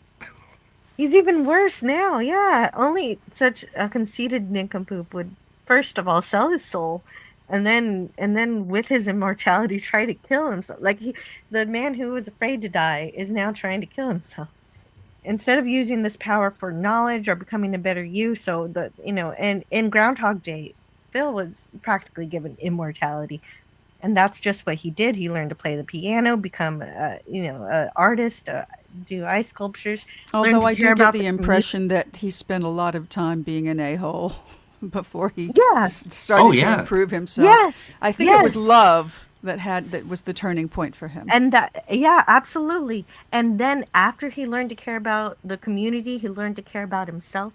And finally, once he could do that, he could finally share love with someone else. And yeah, absolutely. Bill Murray, and that's why I thought of Groundhog Day, because Bill Murray was such an ass. But that movie has a growth pattern where he's given this, for all intents and purposes, almost immortality, and he becomes a better person because of it. Instead, here, this man just stays the same. And Groundhog Day, I can recommend a film called Palm Springs. It's a good movie. Yeah, time loop. Yeah, and sure, Phil also ran in front of a train too, and tried different ways of killing himself also. But that was out of desperation to end the loop. And Walter isn't. Walter knows he can't die. This isn't that. He's just bored. But there's a trade-off that he never really discusses with the devil, which is you can have eternity on Earth, or when you end it, you can have an eternity in hell. And the devil never makes that quite clear. Of course he doesn't. He wants his soul. He wants his soul to remain with him, and that is how the deal is struck. You're not going to make a deal with the devil if you actually realize what's going to happen. And Ethel tries to get Walter to stop from jumping off this 14-story building by offering potato pancakes, but he says he calls her a potato pancake, and then cruel. Yeah, very cruel. Then she falls. And then he realizes, hey, I wonder how he doesn't even have this woman that he's married to. He doesn't have any feelings for her, anymore, or if he ever did. I don't know he if ever he ever did, did. because he was yelling at her at the beginning of the episode. You know what it could And be? Is that it could have been like one of those, oh my stars. What, like Florence Nightingale was a nurse that fell in love with her patient? No, It's the other way Just a around. great nurse. no, that's Yeah, you- but I'm they, just thinking, they call it the Florence Nightingale effect, but it has no basis in history with the Florence Well, Nightingale. men often fall for their nurses. That's but a it's fact. it is the meaning of it, Yeah. though. but Even and though I'm it's kind of not real. I'm kind of thinking of the reverse in terms of maybe the reason that Ethel was enamored with Walter is because of the constant tending to. Maybe that's how You know, maybe I that's know how that the some people relationship fall developed. into dysfunctional caregiver relationships, but she does not look happy. No, And of even the course not. doctor notices at the beginning that she's exhausted She does, from or having the to doctor wait on him does. Yeah. hand and foot. And Right. a lot of men expect women to wait on them hand and foot to this day. That's why that's why the doctor gives her some vitamins, and Walter gets really upset that Yeah. Why is she giving you vitamins? Yeah, it's selfish prick. Yeah, he's a dickhead. I don't Well, like him. he is. He just nonchalantly smokes a cigarette, wondering what it might have felt like to die in that way. And so, and I think it would have been more interesting if he wasn't an asshole at the beginning, and he became an asshole because he sold his soul. And Oh, that would have been, yeah. Which reminds me of a movie called Bedazzled. Oh. Also, like no, but one of my the- very favorites. Yeah, I've hey, Scotty. I've never seen the Dudley Moore one. I'm talking about the Brendan Fraser one. Oh, Oh, the Dudley no, Moore one. You Dudley gotta Moore see and that. Peter Cook are the way to go for the Yeah, win. that's- Yeah, I agree. I haven't Hey, seen it. hey, I like Tiger the Stri- Elizabeth Hurley one, directed by Harold Ramis. Tiger Stripes. No, thank you. You got to go to the original on that. Yeah, Tiger So Stripes. funny. Different strokes to move the world. Yes, it is. Yeah, Tiger Stripes.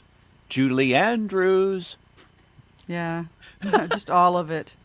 And the fly Yeah. and the nuns. Yeah. and all of the different classes of people that he is. Oh, Hey, Yeah. the spoilers. best. Just the best. Oh, that's not spoiling. It's still. Well, it is. I've a never joy- seen it. It's a joy to watch. Yeah, but you're not going to because you prefer the remake. No, I'll see the rip-off original. I've done that remake. before. I actually wrote a screenplay based on Bedazzled. Roughly. Really? Roughly. Yeah. Oh, yeah. Huh. You The- got to kick the around something every original, now and then. Sure, sure. Yeah. It's directed by Stanley Donen. It was from Yeah. 67, and it has Dudley Moore as a comedic partner, Peter Cook, and Eleanor Braun. Sounds good. Yeah, it's great. Raquel I highly Welch. recommend. Oh, yeah. Well, yeah, as one Yeah, of the they probably deadly paid her sins. they probably paid her a boatload of money just to show up and Yeah. show out. just be beautiful. Anyway, we Yeah. should go on. We should Yeah. go Yeah, on. we should. Well, speaking of different strokes, the only thing that's gonna satisfy Walter, he believes, is, oh wow, if I say that I killed my wife, I might get the electric chair, and so he's excited to experience the electric chair. So he calls the police to report Ethel's death, and even though it was it was really an accident, he didn't really kill her, but he admits that he did. And so he's excited to be electrocuted, but he didn't consider that his lawyer was gonna fight for him, and I mean that his lawyer was actually gonna try to keep him from being killed. But Walter tells him, no, don't worry about it. You put away your papers. Don't try to help me. But his lawyer figures out how to keep Walter from getting the death penalty, and he thinks he's did a good job. Oh, And shucks. he got Walter a life sentence. That's usually a good thing, but not in this case. Not for Walter. And But which is so, like, even then, you're indestructible and you're going to prison. You will be the king of prison. exactly, true. And so I understand the ending, but I watched Oz on HBO when I was younger. And so part of me was wondering if he was going to start committing murders in prison so that they had to Yeah! give him a chair. When the guard comes up and says, "Here's your last meal before you go to the penitentiary," I thought he was going to kill the guard and be like, "Now I'll get the death penalty." But then I looked at the time and I was like, "We only have like 4 minutes left. There's nothing happening." Never look at the time, Scotty. Yeah, I know. But I was hoping this is one of those moments where I was getting ahead of the author because I went past where the author stopped. Yeah. But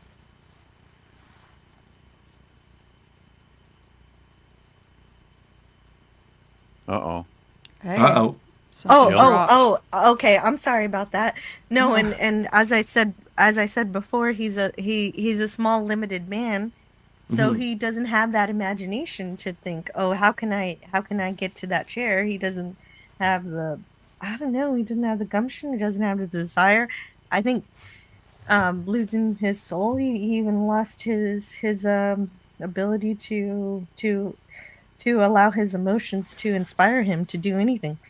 I also would say that this may be a deficiency in broadcast television of the time and that they couldn't take it to the logical conclusion because it would have been a little bit too much for the audiences of the time. Like if he just goes on a murder spree at the end of the episode, like that's much for 19 whatever this is. 59, yeah. There you go. Yeah, no, they're not doing that. They're not going Oz. But really, because they had westerns where they shot people all the time. The point of Bloodless. the story is that he does not cheat the devil. Yeah. Well, no, I think the story is that this man has no soul. I was idly considering Tolkien's elves the other day, even before I saw this, and was just sort of turning over in my mind. Gee, if you were immortal, you would never want to commit a crime that had a life sentence. Yes. Well, immortality is a life sentence. At a certain point, especially if you actually, most fantasy stories let you go out to the logical conclusion of living for hundreds of years and having to see all the people that you love die, and then that's when you realize it's a trap. But here, he was trapped already from the beginning, so this was just once he didn't have to worry about dying anymore, he didn't know how to live. You could even show, if you didn't want to go on the murder spree, like instead of having the guard bring him his last meal or whatever, and then he decides to have a heart attack via the devil, you could have a lawyer, and it's like, well, Walter, it's been 150 years, and we figured this is beyond all natural life, and so you paid your debt to society. And then he walks out and finds that nothing he sees he recognizes, and he's like, he doesn't even know how to get around. People aren't even, like, I don't know, something. I think you're writing a movie. No, I'm just expanding on a story that was already established in this episode, much like Jim Cameron does. Yeah, Scotty is writing the hour-long Twilight Zone version of the story. I'm writing the trilogy, sir. Oh, you got it. Could you read the closing narration for this one? And we'll check out the chat. Sure. Is that it? Read it. Okay, great. One paragraph. Yes. I won't get lost. There's a saying. Every man is put on earth condemned to die. Time and method of execution unknown. Perhaps this is as it should be. Case in point, Walter Bedecker, lately deceased, a little man with such a yen to live, beaten by the devil by his own boredom, and by the scheme of things, in this, the Twilight Zone. Thank you. I like the music at the end because I need to grab both of those musical cues because I love them both. Jill, is it all right if I read just a little bit from my book about the roots of this episode? Oh, I would love that. It'll help me get through the chat. Yeah. Okay. The premise of a man becoming immortal and then being sentenced to life imprisonment was done previous on Inner Sanctum Mystery, a radio crime thriller broadcast from 1941 to 1952. On February 12th, 1946, a script by Emil C. Tepperman titled Elixir No. 4 was dramatized featuring Richard Widmark as a young man who murders a brilliant chemist so he can steal and drink an experimental elixir that grants immortality. His plan goes afoul, however, when the murder is uncovered and the young man is sentenced to life imprisonment. So Serling, being a fan of the radio, had that in the back of his mind somewhere, and then produced this script.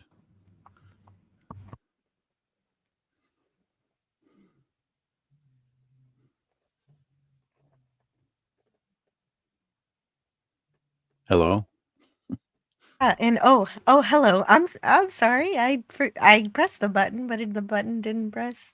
But it is really great. It is really great to hear what inspires Rod Serling. So, if you're a storyteller, you can't live in a vacuum. You got to experience other stories. And yeah, Serling did it better. Yeah. Oh, he did. Oh, you listened to the radio play to see. Oh no, I'm just based on the premise. I like the way Serling handled it. Even though this is not one of my favorite episodes, I liked Serling's approach. Just based on the description I just read of the radio drama, I would think that Serling's was, just my personal opinion, it was more successful treatment of the same theme. And I was wondering, well, and I'm sorry that PvP's computer wasn't working today because he said he didn't like this episode, and I was interested to hear his review of it and why he didn't like it. The reason I don't, it's just too obvious for me. But I don't know. I think a nice place to visit is a superior treatment of the same kind of deal, which is an upcoming episode in a later season. But I don't know. It's maybe, definitely. Well, this just kind of my story, personal preference. Yeah, it is a fun thing to explore. Immortality is something that people think about all the time. But I want to say, see you later to Maddie's daddy. I'm so glad you decided to hang out with us all this time. It's now lunchtime for him. Have a great day, everyone, he says. Yeah, like button has been gently clicked. Bye, Maddie's daddy.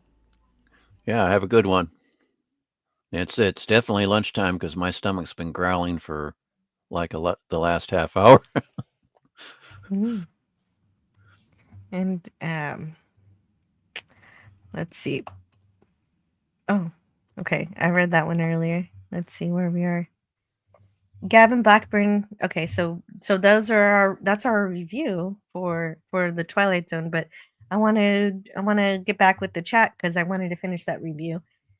So Gavin Blackburn said it was always hard to tell actors apart when you were watching on a 12-inch black and white portable TV with so reception. I appreciate that, Gavin. I really do.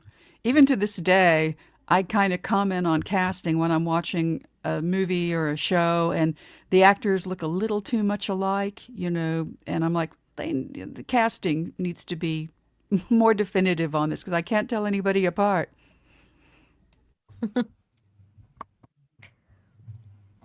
Gavin Blackburn also says DVD regions are false constructs. Ban them. If only. Yeah, I agree totally. And that's why 4K UHD is region free. Well, that's good. Yeah, except for a few releases on an Italian label, all of the 4K UHD discs are region free, and that's the way it should have been from the beginning, with DVD as well as Blu-ray. But I have a region free player, so I'm okay. I'm good to go. Nice. I got to say hello finally to Sentai Ranger Donnie, who says, Donnie, hope everyone is well, despite the breaking news that Comcast NBC Universal is closing down Universal Kids for good. Oh, really? Okay. You probably need the room to expand Harry Potter Land or something like that.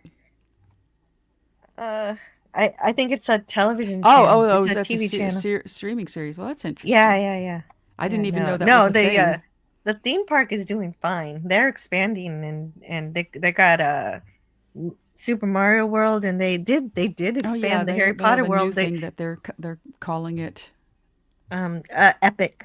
Yeah. Yeah, Epic Universe. But the heck with those two parks that you mentioned, Jill. How to Train Your Dragon for the win, as far as Is what that I want there? what I want to see. Yeah, they're going to be opening. I think it opens in May. Yeah, and And they're going to what eat. the heck They're going with to eat.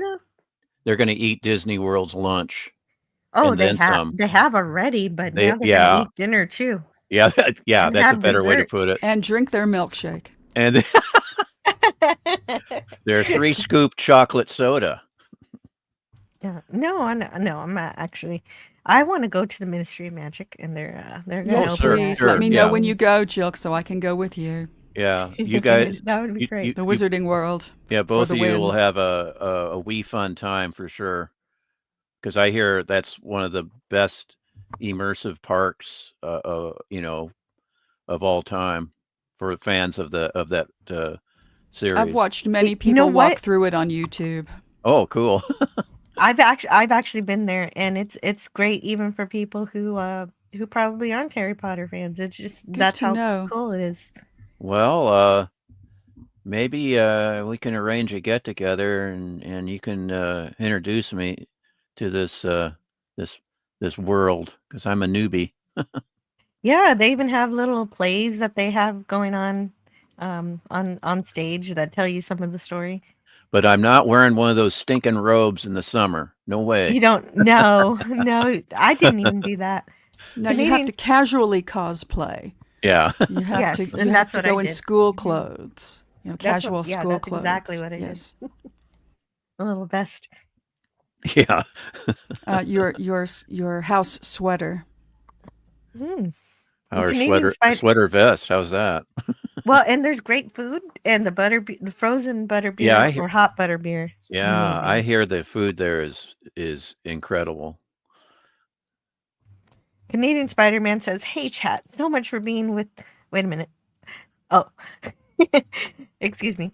Hey chat, thanks so much for being here with us today. Jill could really use your help in growing this channel. All you have to do is hit the like button and subscribe to this channel." That's true. I'm only one subscriber away from Oh wait, no, actually I made it. 1.23k. Oh, Just, you know, brilliant. okay. Oh, excellent. Nice. All right. So yeah, that's 1,230. But YouTube likes to do the 1.23k. Hey, I just realized something. Where's James Caserta to say James share, Caserta? like, and subscribe? Oh wait, I think that's Oh, no, that's Franco Walker. Franco Walker. I'm sorry, Franco Walker. Excuse James me. Caserta is a good friend too, but he's Uh-huh. usually saying something snarky. Snarky. But Yeah, I like him yeah, though. Franco is Franco missed. Walker. Yeah, and yeah, James Caserta. He's the wise guy.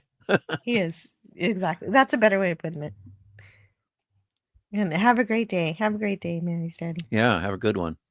Watchers X says 1958 Jaguar XK 150 Roadster. Good is eye. Martin's ride. Oh Impressive yeah, eye. I would not have known that. yeah. That's a Jaguar. I It should have doesn't mentioned look that. like a Jag. Yeah, 58 Jag. Yeah. Hmm. I'll have to go back and have a look. Yeah. And I like how we know exactly where Martin's coming from. He pulls in and he's so impatient. He's sitting there honking on his horn. Like, yeah, he's from the big city. I want my service now. That's very New York. They, Yeah, very- they move yeah. faster than the rest of the world, I think. Yes, Except Oh, for yeah, maybe it's fun. Tokyo. Yeah. That's Very a New New York, York. minute. Yeah. Starring David Wayne as the Mad Hat. I mean, sorry. Yeah. And Virginia Christine is better known as Mrs. Olson for Folger's Or Coffee. Virginia Christine, which would be her working name, her name. Didn't I say that? You've called her Mrs. Olson several times now. Yeah, I said Virginia Christine. Oh, that's better okay. known- I don't mind. Better known as I Mrs. mind. Olson. I mind. I don't mind because I've never seen that commercial. I mean, so you didn't take any shots at all at experiencing Mr. Whipple. Whipple? Yeah, Mr. Whipple. That's right. He was. What character did he play? He was He's one of the guys insurance men who comes insurance in to write men. the Yeah, check. Mr. Whipple. Yeah, I forgot about that. And of Yeah. course, Raymond Bailey, otherwise known as Mr. Drysdale from Beverly Hillbillies. And Daniel's Was Hot Topic Mr. said- Drysdale in this episode? Yeah, he wasn't wearing his toque, which is why you didn't recognize him. That makes He sense. also Raymond Bailey, Who? I believe. Okay, is the wait. actor's Yeah, Can Raymond you explain Bailey. to me who was that? In Raymond this Bailey episode? was the greedy. And Mr. Joe Flynn was in this episode too, so it was just Joe Flynn. Yeah, Oh, Joe good. Flynn was one Gravy. of the guys who No, came in but to write walk the back. check I as was well. trying to. I was trying to Yeah, learn the last thing. Okay, Um, Jill, what's your question, Jill? I'll Mr. answer. Drysdale.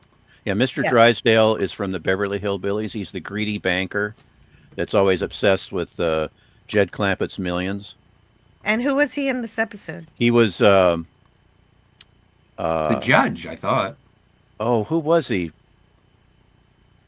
Raymond Bailey was he the judge? Yeah, I think he was the judge. Because I knew him from somewhere, but I wasn't 100%. Okay, let's see. And then Mr. Whipple, don't squeeze the Charmin. He was one of the insurance guys. Mr. Drysdale was Mr. Whipple? No, the actor that plays Mr. Whipple. No, that's not Raymond Bailey. Okay. So we got to go through the slides again. I'm sorry. I stepped away for a little bit.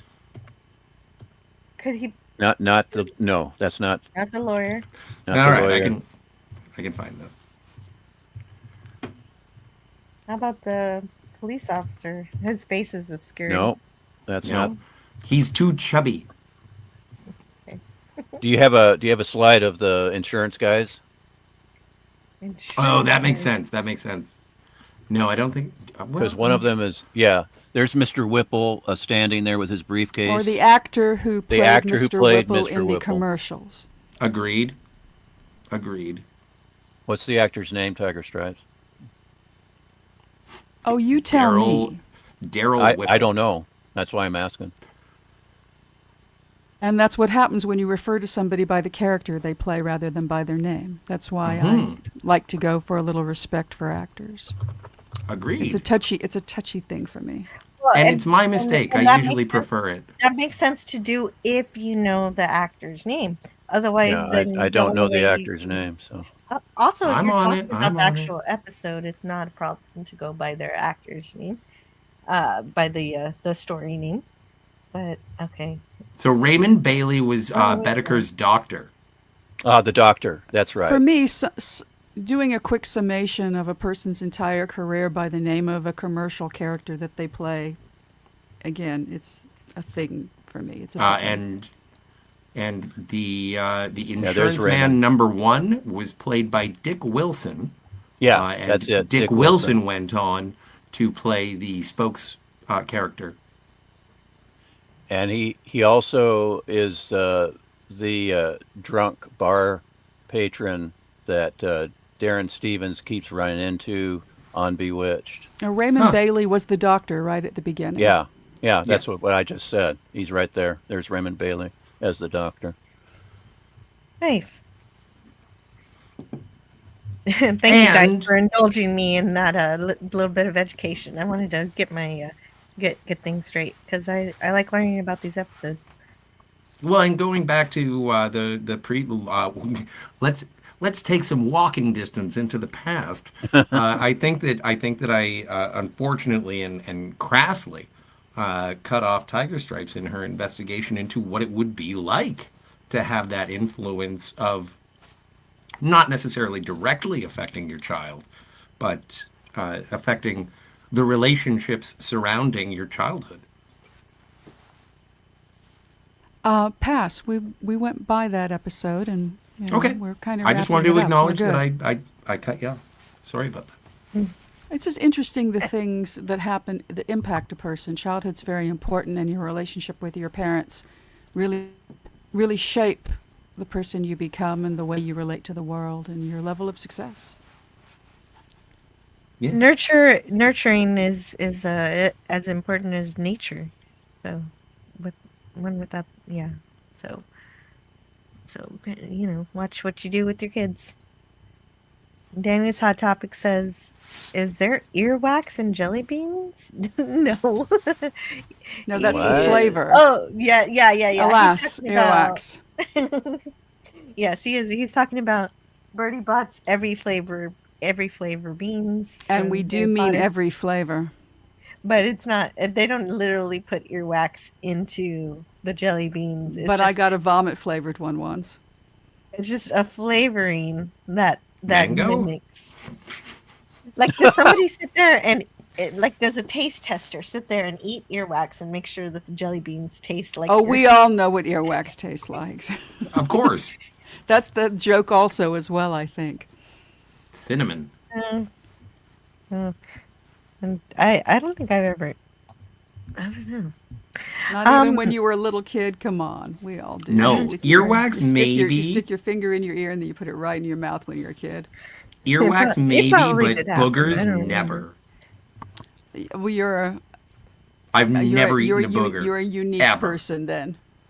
Well, You've I'm just inhaled saying. You've inhaled it though when you were sick. Oh yeah, no, I knows- sniffed so real everybody- hard, so but everybody it didn't knows go what it over tastes my like. palate. It just went directly into my tummy.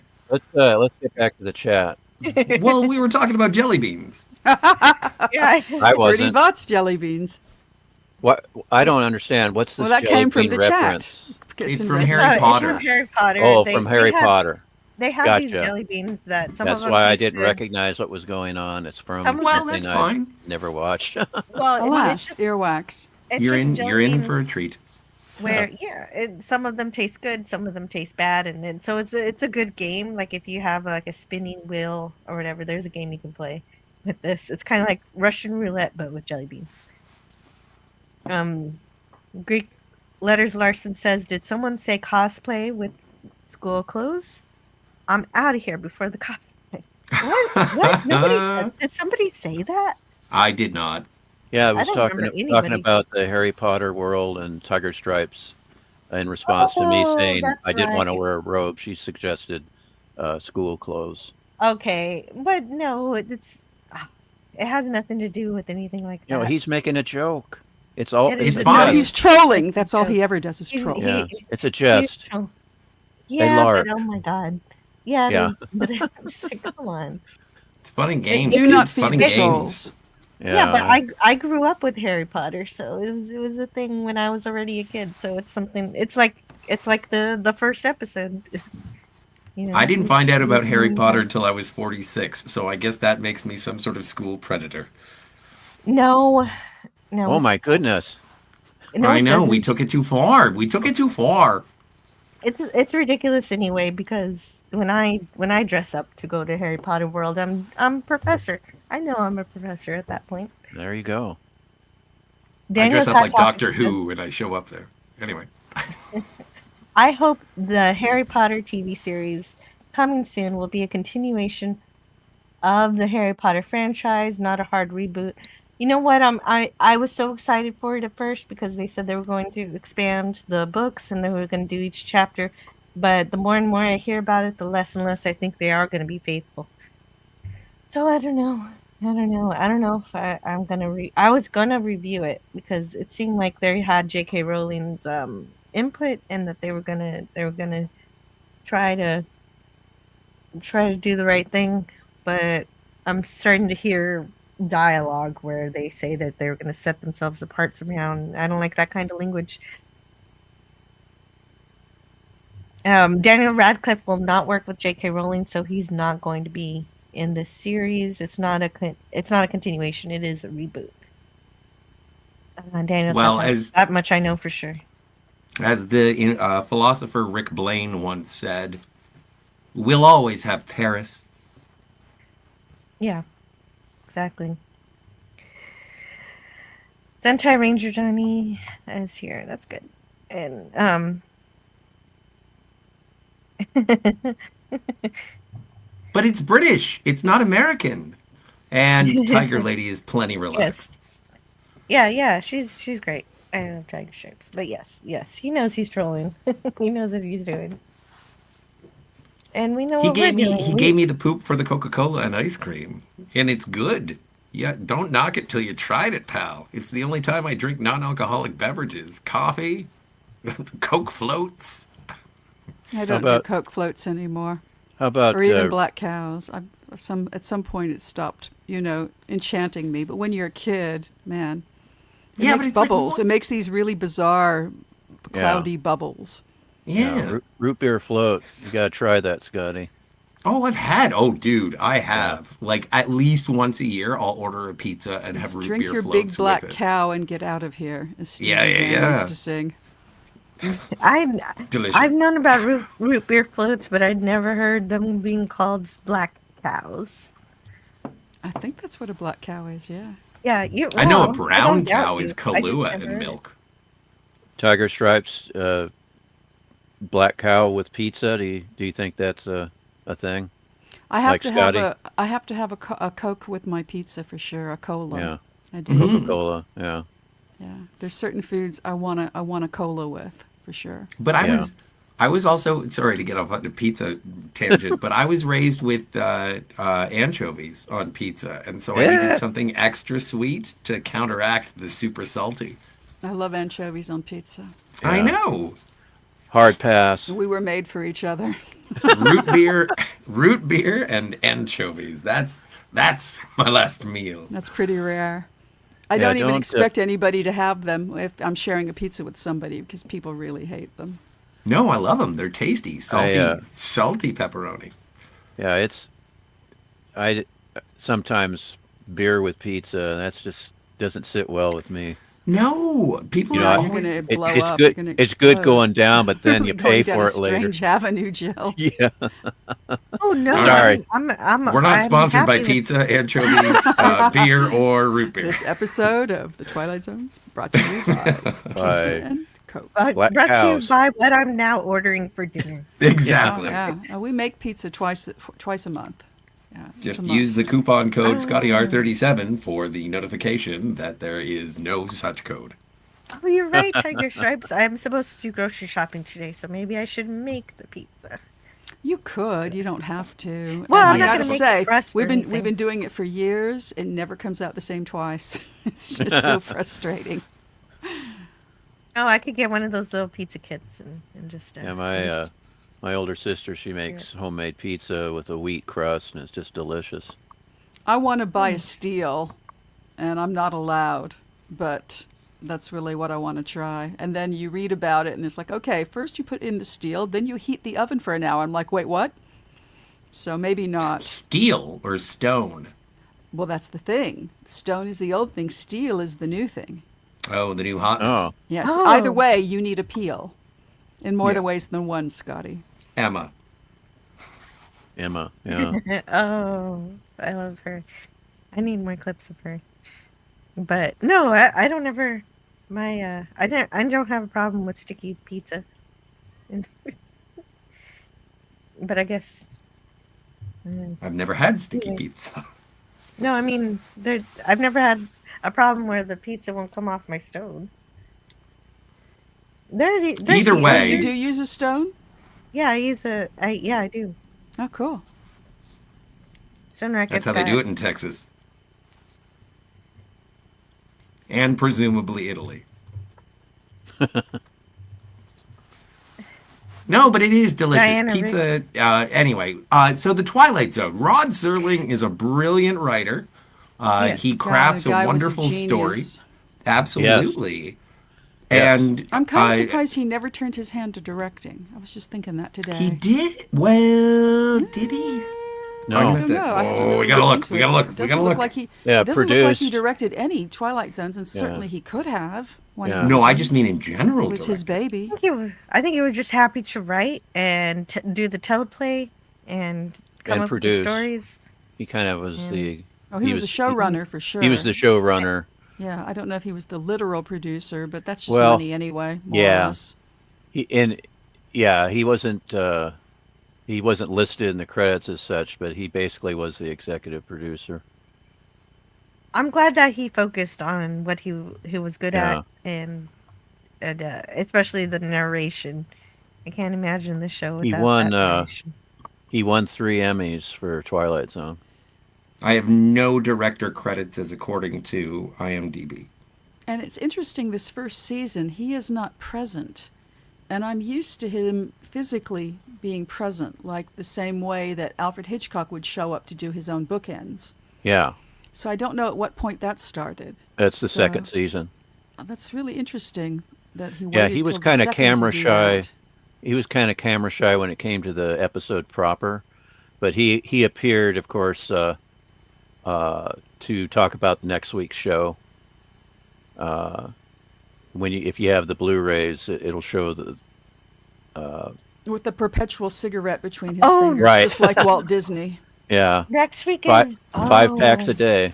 That leads into the part of the live stream where I tell you what's coming up next, and it's going to be one of my favorite episodes. I need to watch all of them to know if it is still my favorite at the end. That's going to be the most interesting thing to me.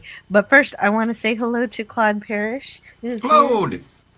He says Rod Serling died at age 55 and quotes, "The flame that burns twice as bright burns half as long." Roy. Yeah, no, that's Yeah. hey, The lungs clean that living. burn cigarettes nonstop all day and all night burn half as Yeah. long. And that's part of it too. That's part Yeah, of it too, definitely. his older brother kept trying to get him to stop smoking, and of course their father had heart issues, and it was like Rod was just as a ticking time bomb, unfortunately. It is. Yeah, Well, we all are. dismissed. We all are, and yeah, I used to try to get my grandma to quit smoking too, but she would tell me if I did, I would get sick. Okay. So, the preview for the next week's story is okay. So, one of next week's start. Oh, okay. So this was when it was promotional. I guess the actress was right next to him. She'll appear I'd love in to a most see that. unusual tale. Yeah, I didn't see it in this episode itself. Called The Lonely. It's a story Yeah. that takes place on an asteroid, and it's the most intriguing premise. So next Well, week that's a on the cliffhanger. Twilight Zone, Jack Yep. Warden, John Jack Warden. Danner, John Daner. Daner, yeah. and Jean Marsh. Jean Marsh. Jean Marsh, yeah. Very good. In a bizarre tale of a man and a woman, camera pans to the woman that's actually a robot, and then cuts back to Surly. See, I want to see this too. I don't understand it either. Thank you.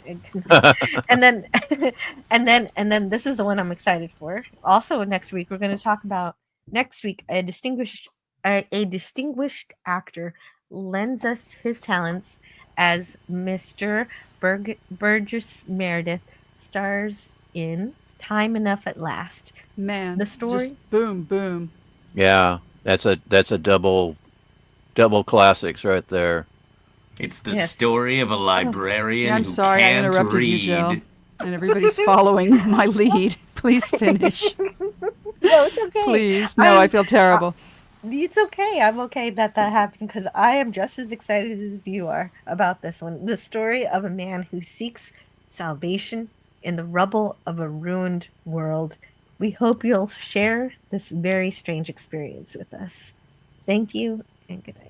And there you go. That's it. Yeah. Now, Jill, would your channel get a strike if you actually played those? Those promo. I don't know. Yeah, We just I don't don't know. You want? We don't have the promos. We don't have the video. I can look if you want. I want the one with the robot. I want to see that. I'm I watching don't know. them on, is it Freevee, I think? What's the name I'm of the watching episode them with on the Try. robot? On Freevee. And what's the name of What's- the first episode? Sorry, just quick question. What's the name of the robot episode? The lonely. The Lonely, yeah. The Lonely. I can Thank give you. it a try, and if it's a problem, I'll just cut it out. Well, that's for you. It's your channel. You got to make them Yeah, calls. I just want to make sure that Yeah, if somebody wants you- to find it for me, I'll play it.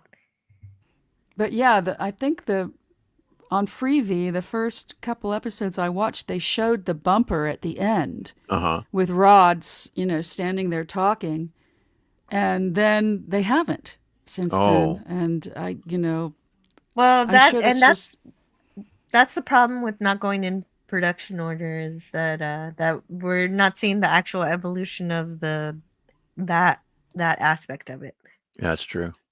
Yeah, and the the image Blu-rays that I have, you just play the episode and it just continues and shows the bumper promo with Rod Serling every time. So I'm pretty happy with Freevee. Every time the episode starts, there's a little disclaimer that says you're going to have to watch a commercial, and then there isn't one. So I feel like I shouldn't say anything. I'm going to jinx it. Do you have an ad blocker, perchance?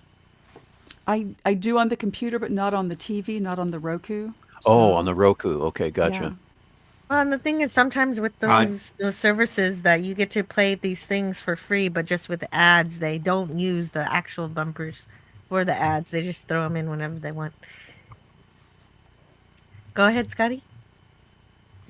With a cursory sort of scan of YouTube, no, the bumper is not available that I could see. Interesting. Thank you so much for looking. My Anyhow, I want to YouTube say not. I guess just to play it safe, Jill, just go ahead and continue to read those.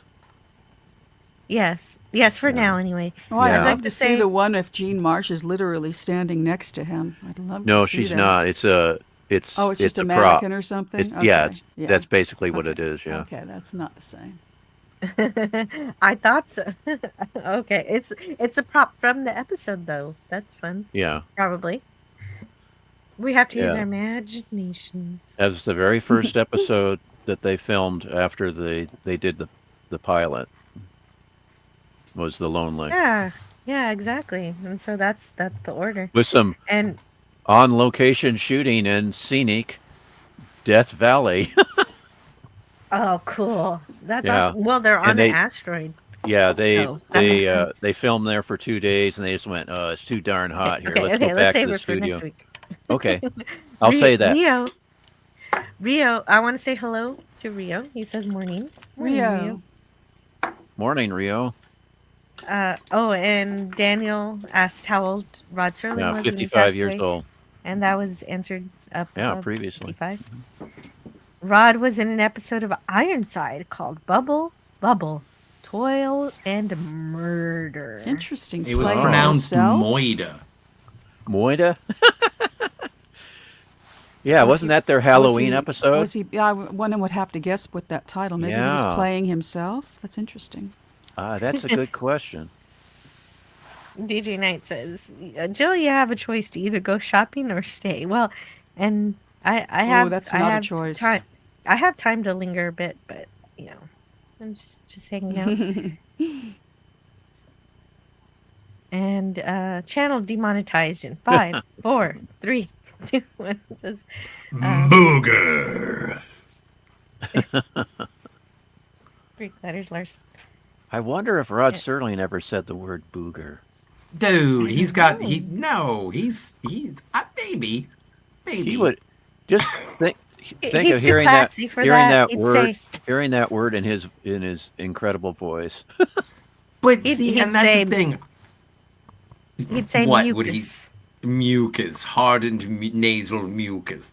No, but the thing is that this, you kind of forget that this was kind of the counterculture. This was the punk rock of its day. Is these kind of ideas in television shows? No one thought that they were going to like them, and it was like, don't forget, there's seduction of the innocent with the comic book industry. There were probably editorial things as we move forward with this. There's high praise now, and I assume that part of the reason why it was so successful at the time is because there was high praise. But this was sort of avant-garde before punk. There was avant-garde. I think maybe I'm misusing. Submitted for your approval, a booger. Yeah, booger. Portrait of a booger. Portrait of a DJ from Cincinnati. John Cavarello. I got that wrong. If you're really doing Serling, you have to say portrait of Mr. Booger. Ah, you are correct. Oh, yeah. That makes sense. Submitted for your approval. One Mr. Booger. Advertising executive. No, I'm sorry. Friends with a Mr. Trap from Venus. I could see that kind of being maybe an episode where somebody travels on a booger into somebody's body. I don't know, like miniature episode. Like Fantastic Voyage. Yes. Yeah. Have you seen that on the big screen, Tiger Stripes? No, I don't know if I've really even seen it ever in its entirety from beginning to end properly. Just for some reason it did not grab me. Yeah, they brought it back every summer. One of my local cinemas had movies every Wednesday at a matinee where you cut out a coupon from the local paper and brought a quarter, and it got you an admission ticket. And they showed Fantastic Voyage one time, so I got to see it on the big silver screen. I remember when I saw it for a dime. The first time I saw it was on the ABC Sunday Night Movie. And I've never seen it. Yeah. I haven't seen it, but yeah, I had to. It was a big deal asking my dad, to watch a science fiction movie. It's like, Dad, can we watch Fantastic Voyage? He let us. The whole family watched it, and I can still hear my father laughing at Raquel Welch's acting. I did see Raquel Welch at the mall once. Oh, cool. Oh my God. Sweatpants? No, are you kidding? No, she was head to toe in very snug, what looked like leather, with the appropriate cap. The whole outfit may have been from the 60s, and that would have been in the 90s. And she was a pocket Venus. Yeah, she was just nice, gorgeous and tiny. Really, she's small. I always figured that she was like 7 feet tall. Most actors are really, really small. Almost all of them. Very few are big people. They're all tiny. I'm surprised. They're all tiny. I've never thought about Raquel Welch's height before. She was exquisite. Yeah. Oh, that sounds lovely. It was a bit of a shock when you turn and you see somebody who's iconic. I try not to stare and I don't approach unless I really feel strongly about someone. So I just left her to herself, but it was a pleasure to have a look at her. And she was done up to the nines. She was just gorgeous. I feel the same way about Carrie Fisher. The Old Man Bird is here. Yeah, Old Man Bird. I had a good time just waving at Star Trek actors when I was at the convention, and I was very happy with that. Except for the one time I just tried to wave and say hi to Renee Aubergenois, and there was no love there because his handler just gave me a dirty look and was like, "You're not allowed to say hello." So what an a-hole! I've loved Renee Aubergenois since I saw him in Night Gallery. It wasn't him. I don't blame him.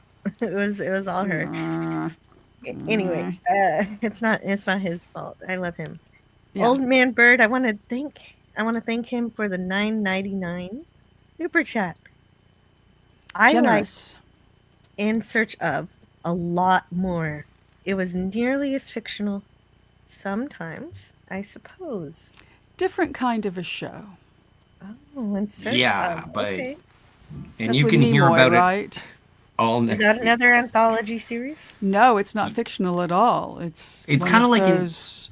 it's like Unsolved Mysteries, but for the Exactly. 70s. Thank you.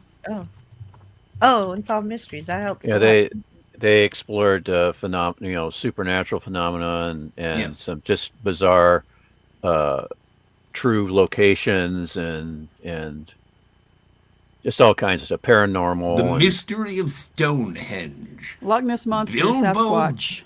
Bilbo Loch Ness, Baggins, they also King did of the Wild Frontier, Sam Squatch. And Coral Castle is one of my favorite episodes of I don't know In what a Search Coral of- Castle is. Well, look it up. I it's watched Well, the you brought episodes it up. In That's Search very of. rude. Scotty's asking you a really nice question. Yeah, what is a Coral Castle, yo?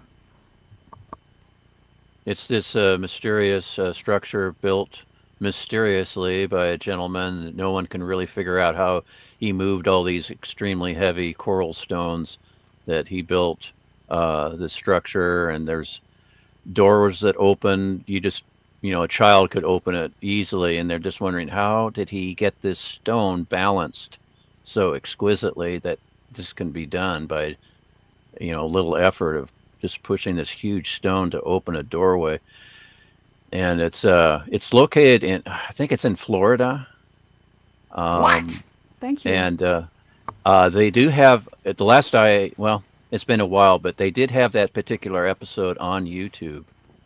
I'm gonna see if I can find the link, and I'll put it. I felt like I saw this on a Lost in Space episode. Oh, nice! Coral Castle. No, I just mean like a rock that opens into a secret location. That happens a lot on that show. But I want to made by the Iconians. Old man bird again. How's that for a slice of fried gold? Yay!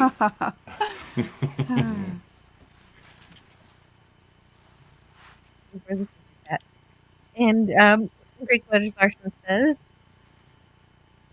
"Show's over, folks. Tune in next week for a movie where the actions of the protagonists carry no weight, because even if they failed, the outcome would be the same. Indiana Jones, Raiders of the Lost." No, it is. No, Greek Letters, you're absolutely right. I do enjoy In Search Of, but I've only seen like 4 episodes because at the end of it, like no matter what, the moral of the story is perhaps we'll never know. Yeah, it's hosted by Leonard Nimoy. Thought you'd know for sure. You know, and Oh, I I probably did know because I have read. I'm sure it's somewhere in my memory, but I just push it out of my memory because I read I Am Spock, and I'm sure he mentions it in there somewhere, but I just never interested me, and I never saw it, so my brain just pushes the titles to things I don't know out. I celebrate the entire cinematic and televisual catalog of Leonard Nimoy. So everything from 3 Men and a Baby all the way to In Search Of. Well, 3 Men and a Baby, that was part of my childhood. Indelible. Were you the baby? No, no, no. I mean that I recorded it on a VHS tape and watched it over and over. See, you're old. You said VHS. Yeah. That's the word of the day. I saw footage of Gutenberg the other day in relation to the fires, and there's a guy who has not had a lick of plastic surgery. God bless him. That's good. That's good. Well, it's like seeing Dennis will Quaid. I live saw the Dennis same Quaid, life. and I was like, all right. No, Quaid's still quite recognizable. Yeah. But you think that Steve Gutenberg looks a little too plastic? No, just the opposite. You're not listening. No, I misheard because my vest was rustling. So yeah, no, good, gracefully aging men. Mm-hmm. Yeah, My and mistake. you know that's the way to go. Really, is to allow Is it now? yourself to grow old normally, because when you do too much stuff, inject too much stuff in your face, you start to not look human anymore. Just a bit. Well, yeah, those fillers, they never dissolve, folks. They used Yeah, to say that that's they what I did, hear. but they don't. Oh, that only just came out last year that they don't dissolve. Mm-hmm. I think everybody who got them, just thought, oh, I'll just keep getting one every 6 months, and then it turns out, nope, they don't dissolve. Yikes. Oh, DJ Plain Ice is scared to death of Sam Squanches. I'm not sure what that is, but A Sam Squanch? You never seen a Sam Squanch? It is terrifying. I feel like anytime I say Like a cross Sasquatch, I between have a to. Sasquatch and a sandwich, and something else. No, but that's the thing. I feel like I have to. Who did the Aflac voice? Gilbert Gottfried. Yeah, Until whenever they I say fired him and got Sasquatch. somebody who sounded just like him. Yeah. Ain't that the way? Well, he said something offside or something, whatever, who cares? But anytime I say cares? Sasquatch, I feel like I have to Gilbert Gottfried it up and say, Sam Squanch! It's just more fun to say. It's just, it's like letting air out of a balloon slowly. I found the episode of In Search Of, even though it's listed a little differently on YouTube. Diggity. That's the first link, and then the second one is an hour-long documentary on Coral Castle. Oh, Wow. sweet! So the In Search Of episode on Coral Castle is the first link, and the second is a more modern hour-long documentary that I've just found. No one wants the facts. We want, Well, especially if we you're want the watching In a Search show. Of. Yeah, that's the Yeah, if first you're- link. So Especially if you're it's not watching a very show. good quality, but it's watchable, I guess, if you squint. The thumbnail is interesting. It's got a lady, so Yeah, that's there for clicks. yeah, We they should edited. have. I think they Why can't edited out the opening and the closing for copyright or something because I don't know. Why I would haven't you watched share the whole thing. something on YouTube and called In Search Of, which everyone knows is a Leonard Nimoy show, and not have Leonard Nimoy in the? No, Well, no, maybe that's. I'm talking about the credits it just looked like they cut off some stuff, but no, he's there. He's narrating. No, Uh, I know, but the thumbnail is a disservice. yes, I agree. I couldn't find the one I watched a long time ago, um, but that's the first one I saw that was the In Search Of episode. So All right. Well, I'm Before we gonna get put to the that, I'm gonna put the In Search Of in the chat. Everyone can check it out in okay, their own discretion. yeah, thank you. before I check the private chat, I need to play this for DJ Play Nice. Um, let's see if it. Let me know if you can hear it. Let me make sure to share the sound. Yes, sound. Fuck is that? Something's fucking with my pockets. What the fuck? You can smell him. It's a Sam Squam. She's a gassy son of a whore, too. Get out of here. Oh my fuck. Holy shit. Sam Squam's fur. Probably sucking right on the top. Oh my fuck. Well, so What? God. What in the Sam Hill was that? That was Bubbles from Trailer Park Boys. Maybe so you much know cursing. So funny. I am Canadian. Maybe I subconsciously absorbed Sam Squanch. I think so. Oh, I it's pretty think that's clear what that you did. I think it's You very didn't- clear you that I didn't did. realize that's where it came from. That's where it came No, from. no. That's really What good I love stuff. is that this entire stream was really wholesome and lovely, and then I did that. And then you the ruined Canadian it with showed the up. F round. Uh, are Scotty? Do you know about the beef jerky episodes, or excuse me, commercials that are called "Messing with Sasquatch"? Have you seen any of those? Are those episodes of Trailer Not Park episodes. Boys? It's commercials for. No. I can't remember the brand of beef jerky, but it's "Messing with Sasquatch." It's a Nope. series of commercials for this beef jerky, and they're hysterical. Like, Boy, that sounds super Canadian. well, but Just th- type Hey, in. I'm from Texas. We do not have commercials for beef jerky here. yeah, I've never seen a That is commercial about Yeah. beef super jerky in my Canadian. life. I saw it on when I I'm had Canadian. I've never seen a beef jerky commercial. when I had satellite. They would show it on some of the cable channels, but I think they're still available on YouTube. You just type in "messing with Sasquatch." The only time I've ever heard about beef jerky, and I don't mean to be disrespectful, Oldie Olson, is from Old Men and the movie X-Men from the year 2000. That is the only, like, whenever anyone is desperately hungry and it's like, I've got some beef jerky in the glove compartment. That's the only thing I think. Well, I didn't say I ate the crap. It's No, I do. It's like meat gum.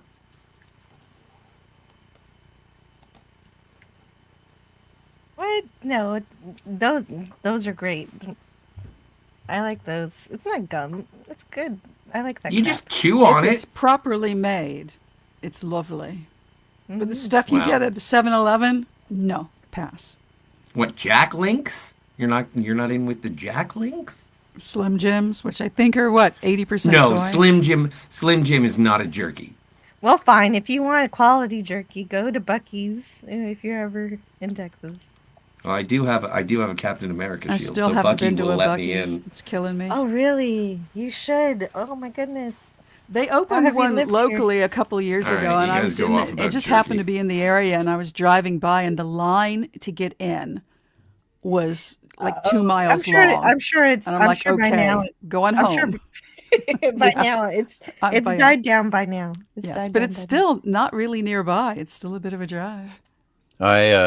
The third link I put in the private chat is a link to the first 5 or 5 of the better messing with Sasquatch commercials according to the YouTube channel. Okay, cool. Yeah, have a look. it's Jack Links is the brand of beef jerky, and messing with Sasquatch. My younger brother and I just get a big kick out of anything with Bigfoot. Yeah. There's one where he gets enraged at a bicyclist. That's probably my favorite. They're pretty violent. Is it in here? I don't know. I just saw this link and posted it. Hopefully it's in there, but I don't know. But it's they're a very funny series of commercials. I always like humorous commercials. Let's see if I can get away with one. Why not? I got a few minutes. Well, we'll wrap it up after this.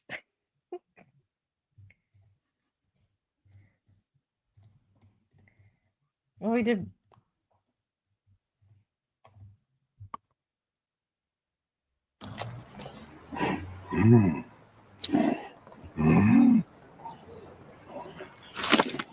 Classic.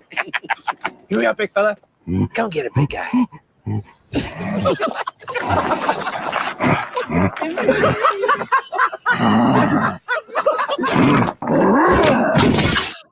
Jack Link's Jerky. Feed your wild side. Okay, they got me with the last one with him on the dime pony, on the quarter pony, the mechanical pony. God, I miss those. They used to have a couple of those outside our local Target back in the day. Of all places, they were everywhere in my childhood. You just couldn't go to a mall or a shopping center or anywhere without a mechanical pony in front. But at some point, you get too big for them. Yeah, I was referring to when I was an adult, moving down here in eastern Iowa. They still had those crazy things in front of the Target store. It's not there anymore. The things that pass. I can remember the very last, and I think it would have been in the early 80s, the very last penny gumball machine I saw with toys. Oh. And I went and, turned right around and went back into the grocery store and cashed in $2 worth of pennies and put everyone into that machine. And it was so satisfying. It was a childhood dream come true. Oh, that sounds great. Yeah. Oh, so you found a time capsule, just like Martin Sloan. Yeah. Yes, I did. So, I didn't get to vote in the poll. Oh, I'm sorry, I ended That's it all already. right. I didn't realize there was one because I should have voted. I'm sorry, Jill. I just started doing the polls. That's all right. But the obvious answer won. Which episode do you enjoy Yes, I think more? so. That is I would have just contributed to that, yes. Yeah, me too. That just would be higher. Walking distance wins with 69% over escape clauses, 30%, although there are some people who like the escape clause. So Jill, what would have been if Tiger Stripes and I had voted for Jill walking do math distance? unless she really likes it. She loves math. I don't know. Do you like it that much, Jill? Well, that's the kind of question that would stress me out immeasurably. 22 votes. Mm-hmm. Well, actually, my answer might be a little better than YouTube's. But then I'd have to figure out how many 69% of 20, and so that's multiplication. 20 times 69%. And 69%, of course, is 0.69. So 69% is 0.69. Oh my God. Okay, so I have trouble with decimals and fractions. Oh, I'm so sorry. much trouble to this day. That's helpful. 14, thank you. So that's about 14 people. About 14 people voted for walking distance. And then if we had it ran away from me. Now 0.30 times 20 gives us Can't stop, won't stop, DJ Play Nice. There's another person with math phobia, probably. So there's six people voted for escape clause. And so then if we raise that to 16 people voting for walking distance, and we get 22. So then we have 14 over 20. You back, Stigati? 22. 14 Yes. over 22. Yeah, this is all Stone Racket's fault. Oh, that's fine. That's fine. Most So, of it is. She seems to enjoy it. That's what really matters. True story. Hold on just a second. Yes. Actually, you know what? YouTube's math must be wrong because this is giving me 63%. And we won't stop until we get to 69. We'll just say we'll just say it's 70%. What number am I thinking of? Oh, 72. 72. Dude. It would have raised it. Okay, there you go. It's 72. It would have raised it. Oh, it would have 72. raised walking distance to 72%. Excellent. All right, then. There it is. There's the answer. Huzzah. Oh, Penny's out. Penny. I did too much. Oh, see you Penny later, has Penny. math phobia, too. Oh, She's no. got a split. That was fun. Thank you, Stone. What have I done? No. Oh, Penny always turns up, like a good Penny. Yeah, she's sweet. No, I don't mean that Penny specific, as an opposite of a bat. Never mind. I'm going to quit. Well, if you find a penny and you've got Pick good it luck, up all I the don't day, think you'll we have should- good luck. I don't think we should pick up Penny unless she asks us to. I don't know. There's kind of a flirtation, mixing, meeting of the minds. Friendship is flirtation. One Without time when Oh, I consummation. DJ Play Nice says stop. I told I didn't you. Stop. one I time didn't stop. Can't I got stop, my won't answer, too. stop. There you one go. time when I was when I had a paper out when I was still in grade school. One time when I was delivering papers, I found a $20 bill on the sidewalk. Crisp, brand new $20 bill. I look around, it's like, didn't see a soul. So I picked it up and put it in my pocket. Wow, what a stroke. So how'd you feel about that? Felt great. Did you tell anybody about it at the time? I told my brother. What'd your brother do? Beat him up and took the 20. No, he just he was amazed. No, Well, no- how- Amazed? nope, How nobody. old were you then? Oh, let's see. I was 11, 10?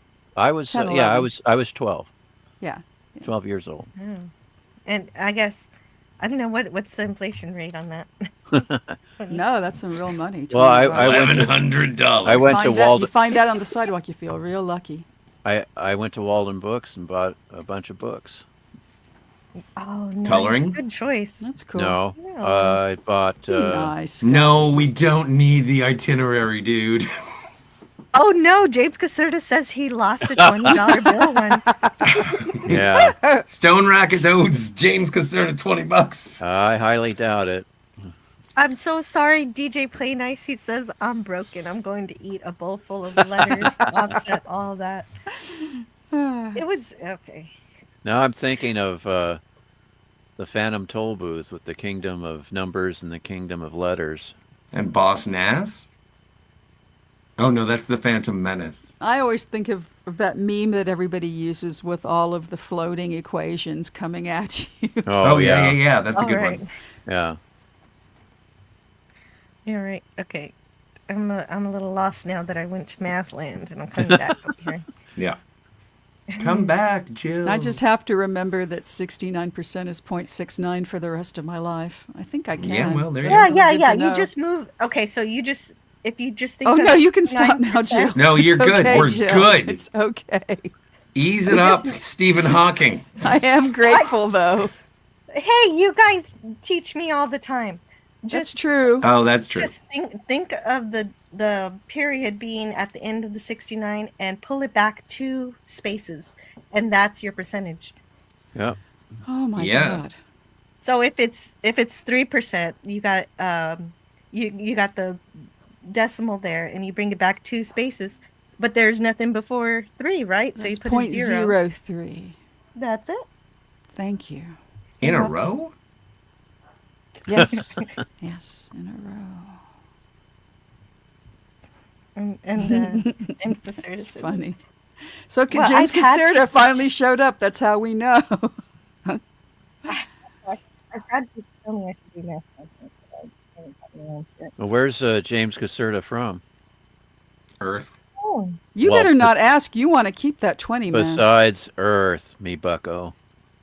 North America? What is he? Is he here in the States or is he across the pond? I can't remember.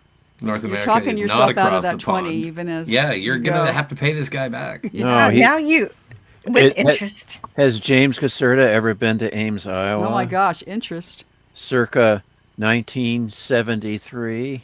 Do you guys want to go to a Chuck E. Cheese or something? Oh, I've been there for my birthday. As an adult, Why can else would you believe go to a Chuck E. Cheese? They're reminiscence. Anyway, Yeah. get off the merry-go-round. Go My, buy your own calliope. Exactly. We do have to get off the merry-go-round now, although it's been a lot my of fun. brother-in-law and my sister treated me to Chuck E. Cheese for my birthday one year. And gosh, I was I was in my late 20s when they did that. Okay. Yeah. Well, What no, a the pizza's great good. No, but story. it isn't. Well, and the pizza was classically good. It used to be really good. No It didn't, anchovies, so piece there of was shit. Well, to tell you the truth, the Chuck E. Cheese I went to, the pizza No, was seriously. horrible. Anyway, Oh no. sorry. All right, should I not. can't tell should my not. stories. No, you can't tell your What? stories. It's time to say all of the things that you want to Alvidas share and before we go, goodbye. because we're about to go. We're about to Okay, go for today. thank you, Jill. Thank you for having these Twilight Zone retrospective streams. Yes, thank you, Jill. And all your streams. Thank you for your channel, and thank you for having me and Tiger Stripes and Scotty, and for a bit there PvP. Unfortunately, I wish he could have stayed because he really Me loves too. walking distance. Yeah, It would have been nice. And this He's live missed. stream is made for PvP because there's so much time. And so there's time for him to talk about what he wants to talk about. But Yeah. it was. I'm sorry he couldn't be here. Darn computer. He needs to get James a new one. Caserta is from New Jersey, which explains so much. Yeah. Dude, I will meet you in Red Bank when I get a passport. Did that. And is there anything you want to share with us before we go? Tiger Sharks. No, I'm good. Good. And what about you, Scotty? R37. Subscribe to it, and thank you so much for having me here. This is such fun to play. These are new things, new art that I haven't experienced before. This is so fun. Subscribe to Cinema Gulp. We did a review of Sideways like 2 months ago, which is good. Wow. And we did a retrospective of the 3 Fletch movies, which apparently is people enjoy if you're a fan of the Fletch movies, both Chase and Ham. And then, as always, subscribe to here, because Jill lets me play here, and she's rad. Thank you. I agree. So, You're so rad, Jill. and I'm so rad that next Tuesday we're going to do this all over again, and we're going to. Oh, awesome. All right, it's going to be. Awesome. What are we good. doing on stuff. Friday? What are we next doing? week. Oh, Double right, feature, yeah. kids. 2 of the best Twilight yeah. Zone episodes ever. Boom, boom. Yes. Be here Oh, or Totally be agree. dodecahedral. I haven't been doing clips, but I think this time I've got to have a few. So I'm going to try do a little extra work and get that going. Get Gene for- Marsh saying Corey. Yeah. Oh, okay. Oh, yeah. If Corey. you guys, if anybody on Corey. the panel Corey. has clip Stone requests, Racket. Spoiler. Stone Racket did not spoil a thing. I just made that up, right, Tiger Stripes? No, for next week. Well, and don't forget, if you're a fan of Friday. the show, like, subscribe, hit the bell, share, and you can also find Jill on X at Antiderivative1. And if you want to comment on the show or have any requests, I'm sure that's a thing. And also, thanks everyone for being here. Absolutely. And Friday's going to be Got to get down on Friday. Starfighter.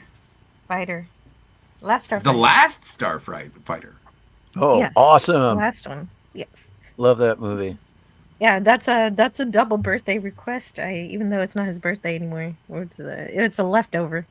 You didn't have any idea what you were going to do this Friday, and you just said, fine, we'll do the thing that you wanted to do on Friday until you said WKRP, and I like WKRP, and so now we're going to watch Last Starfighter because I'm actually glad that you did WKRP because that allowed it to be more of a birthday party rather than, we've got to get through this movie. And instead we got to actually frolic a bit. Better. What a birthday party it was. And Friday Frolics with Jill. Well, it's not, no, it was birthday frolics with Scotty because I own that day. January 10th belongs to me. And the death of David Bowie. It's just a word that I chose to use, and in no way am I trying to align it with Friday Night Frolics. No, I said Friday Frolics, not Friday Night Frolics. I know. Some people have masks. I have shields, whatever. And Jill gave me my shield. Yeah, it's just a word in the dictionary that I chose. Metaphorically. So we'll see. Although I can hear Tiger Stripes rolling her eyes right now. So anyway, I didn't think I was being that loud. No, you were. You were. It was like the butterfly effect. It was like, shut up. Oh, in conclusion, in Walking Distance, Martin was given the gift of re-experiencing his past, but also the warning that he can't stay forever. And it was a very charming story. And in an escape clause, we learned about a complete jerk who gets immortality but continues to be a complete jerk, and gets the result therein. But at least his poor doctor doesn't have to worry about his non-issues anymore. And that's all for this time in the Twilight Zone. Thanks again for everyone.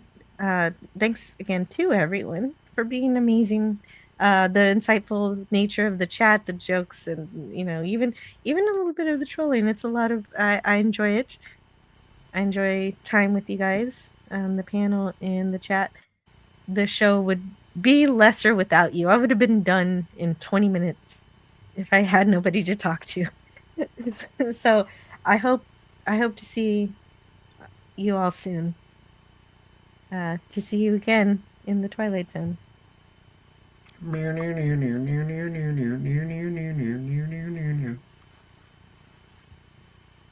I'm scared now.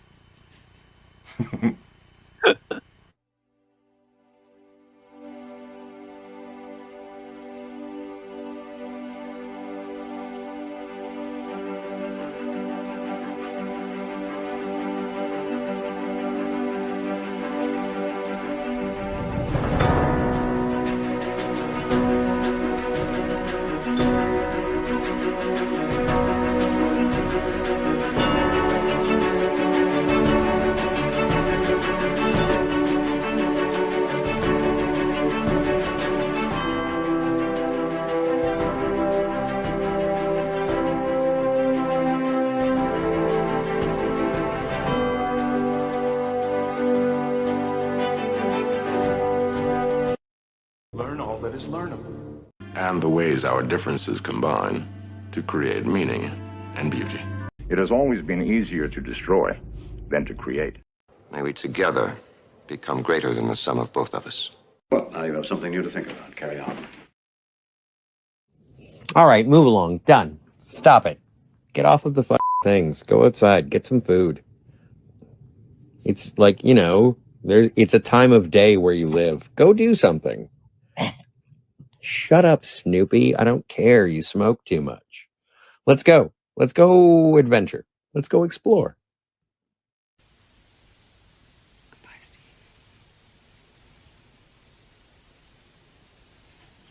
Emma.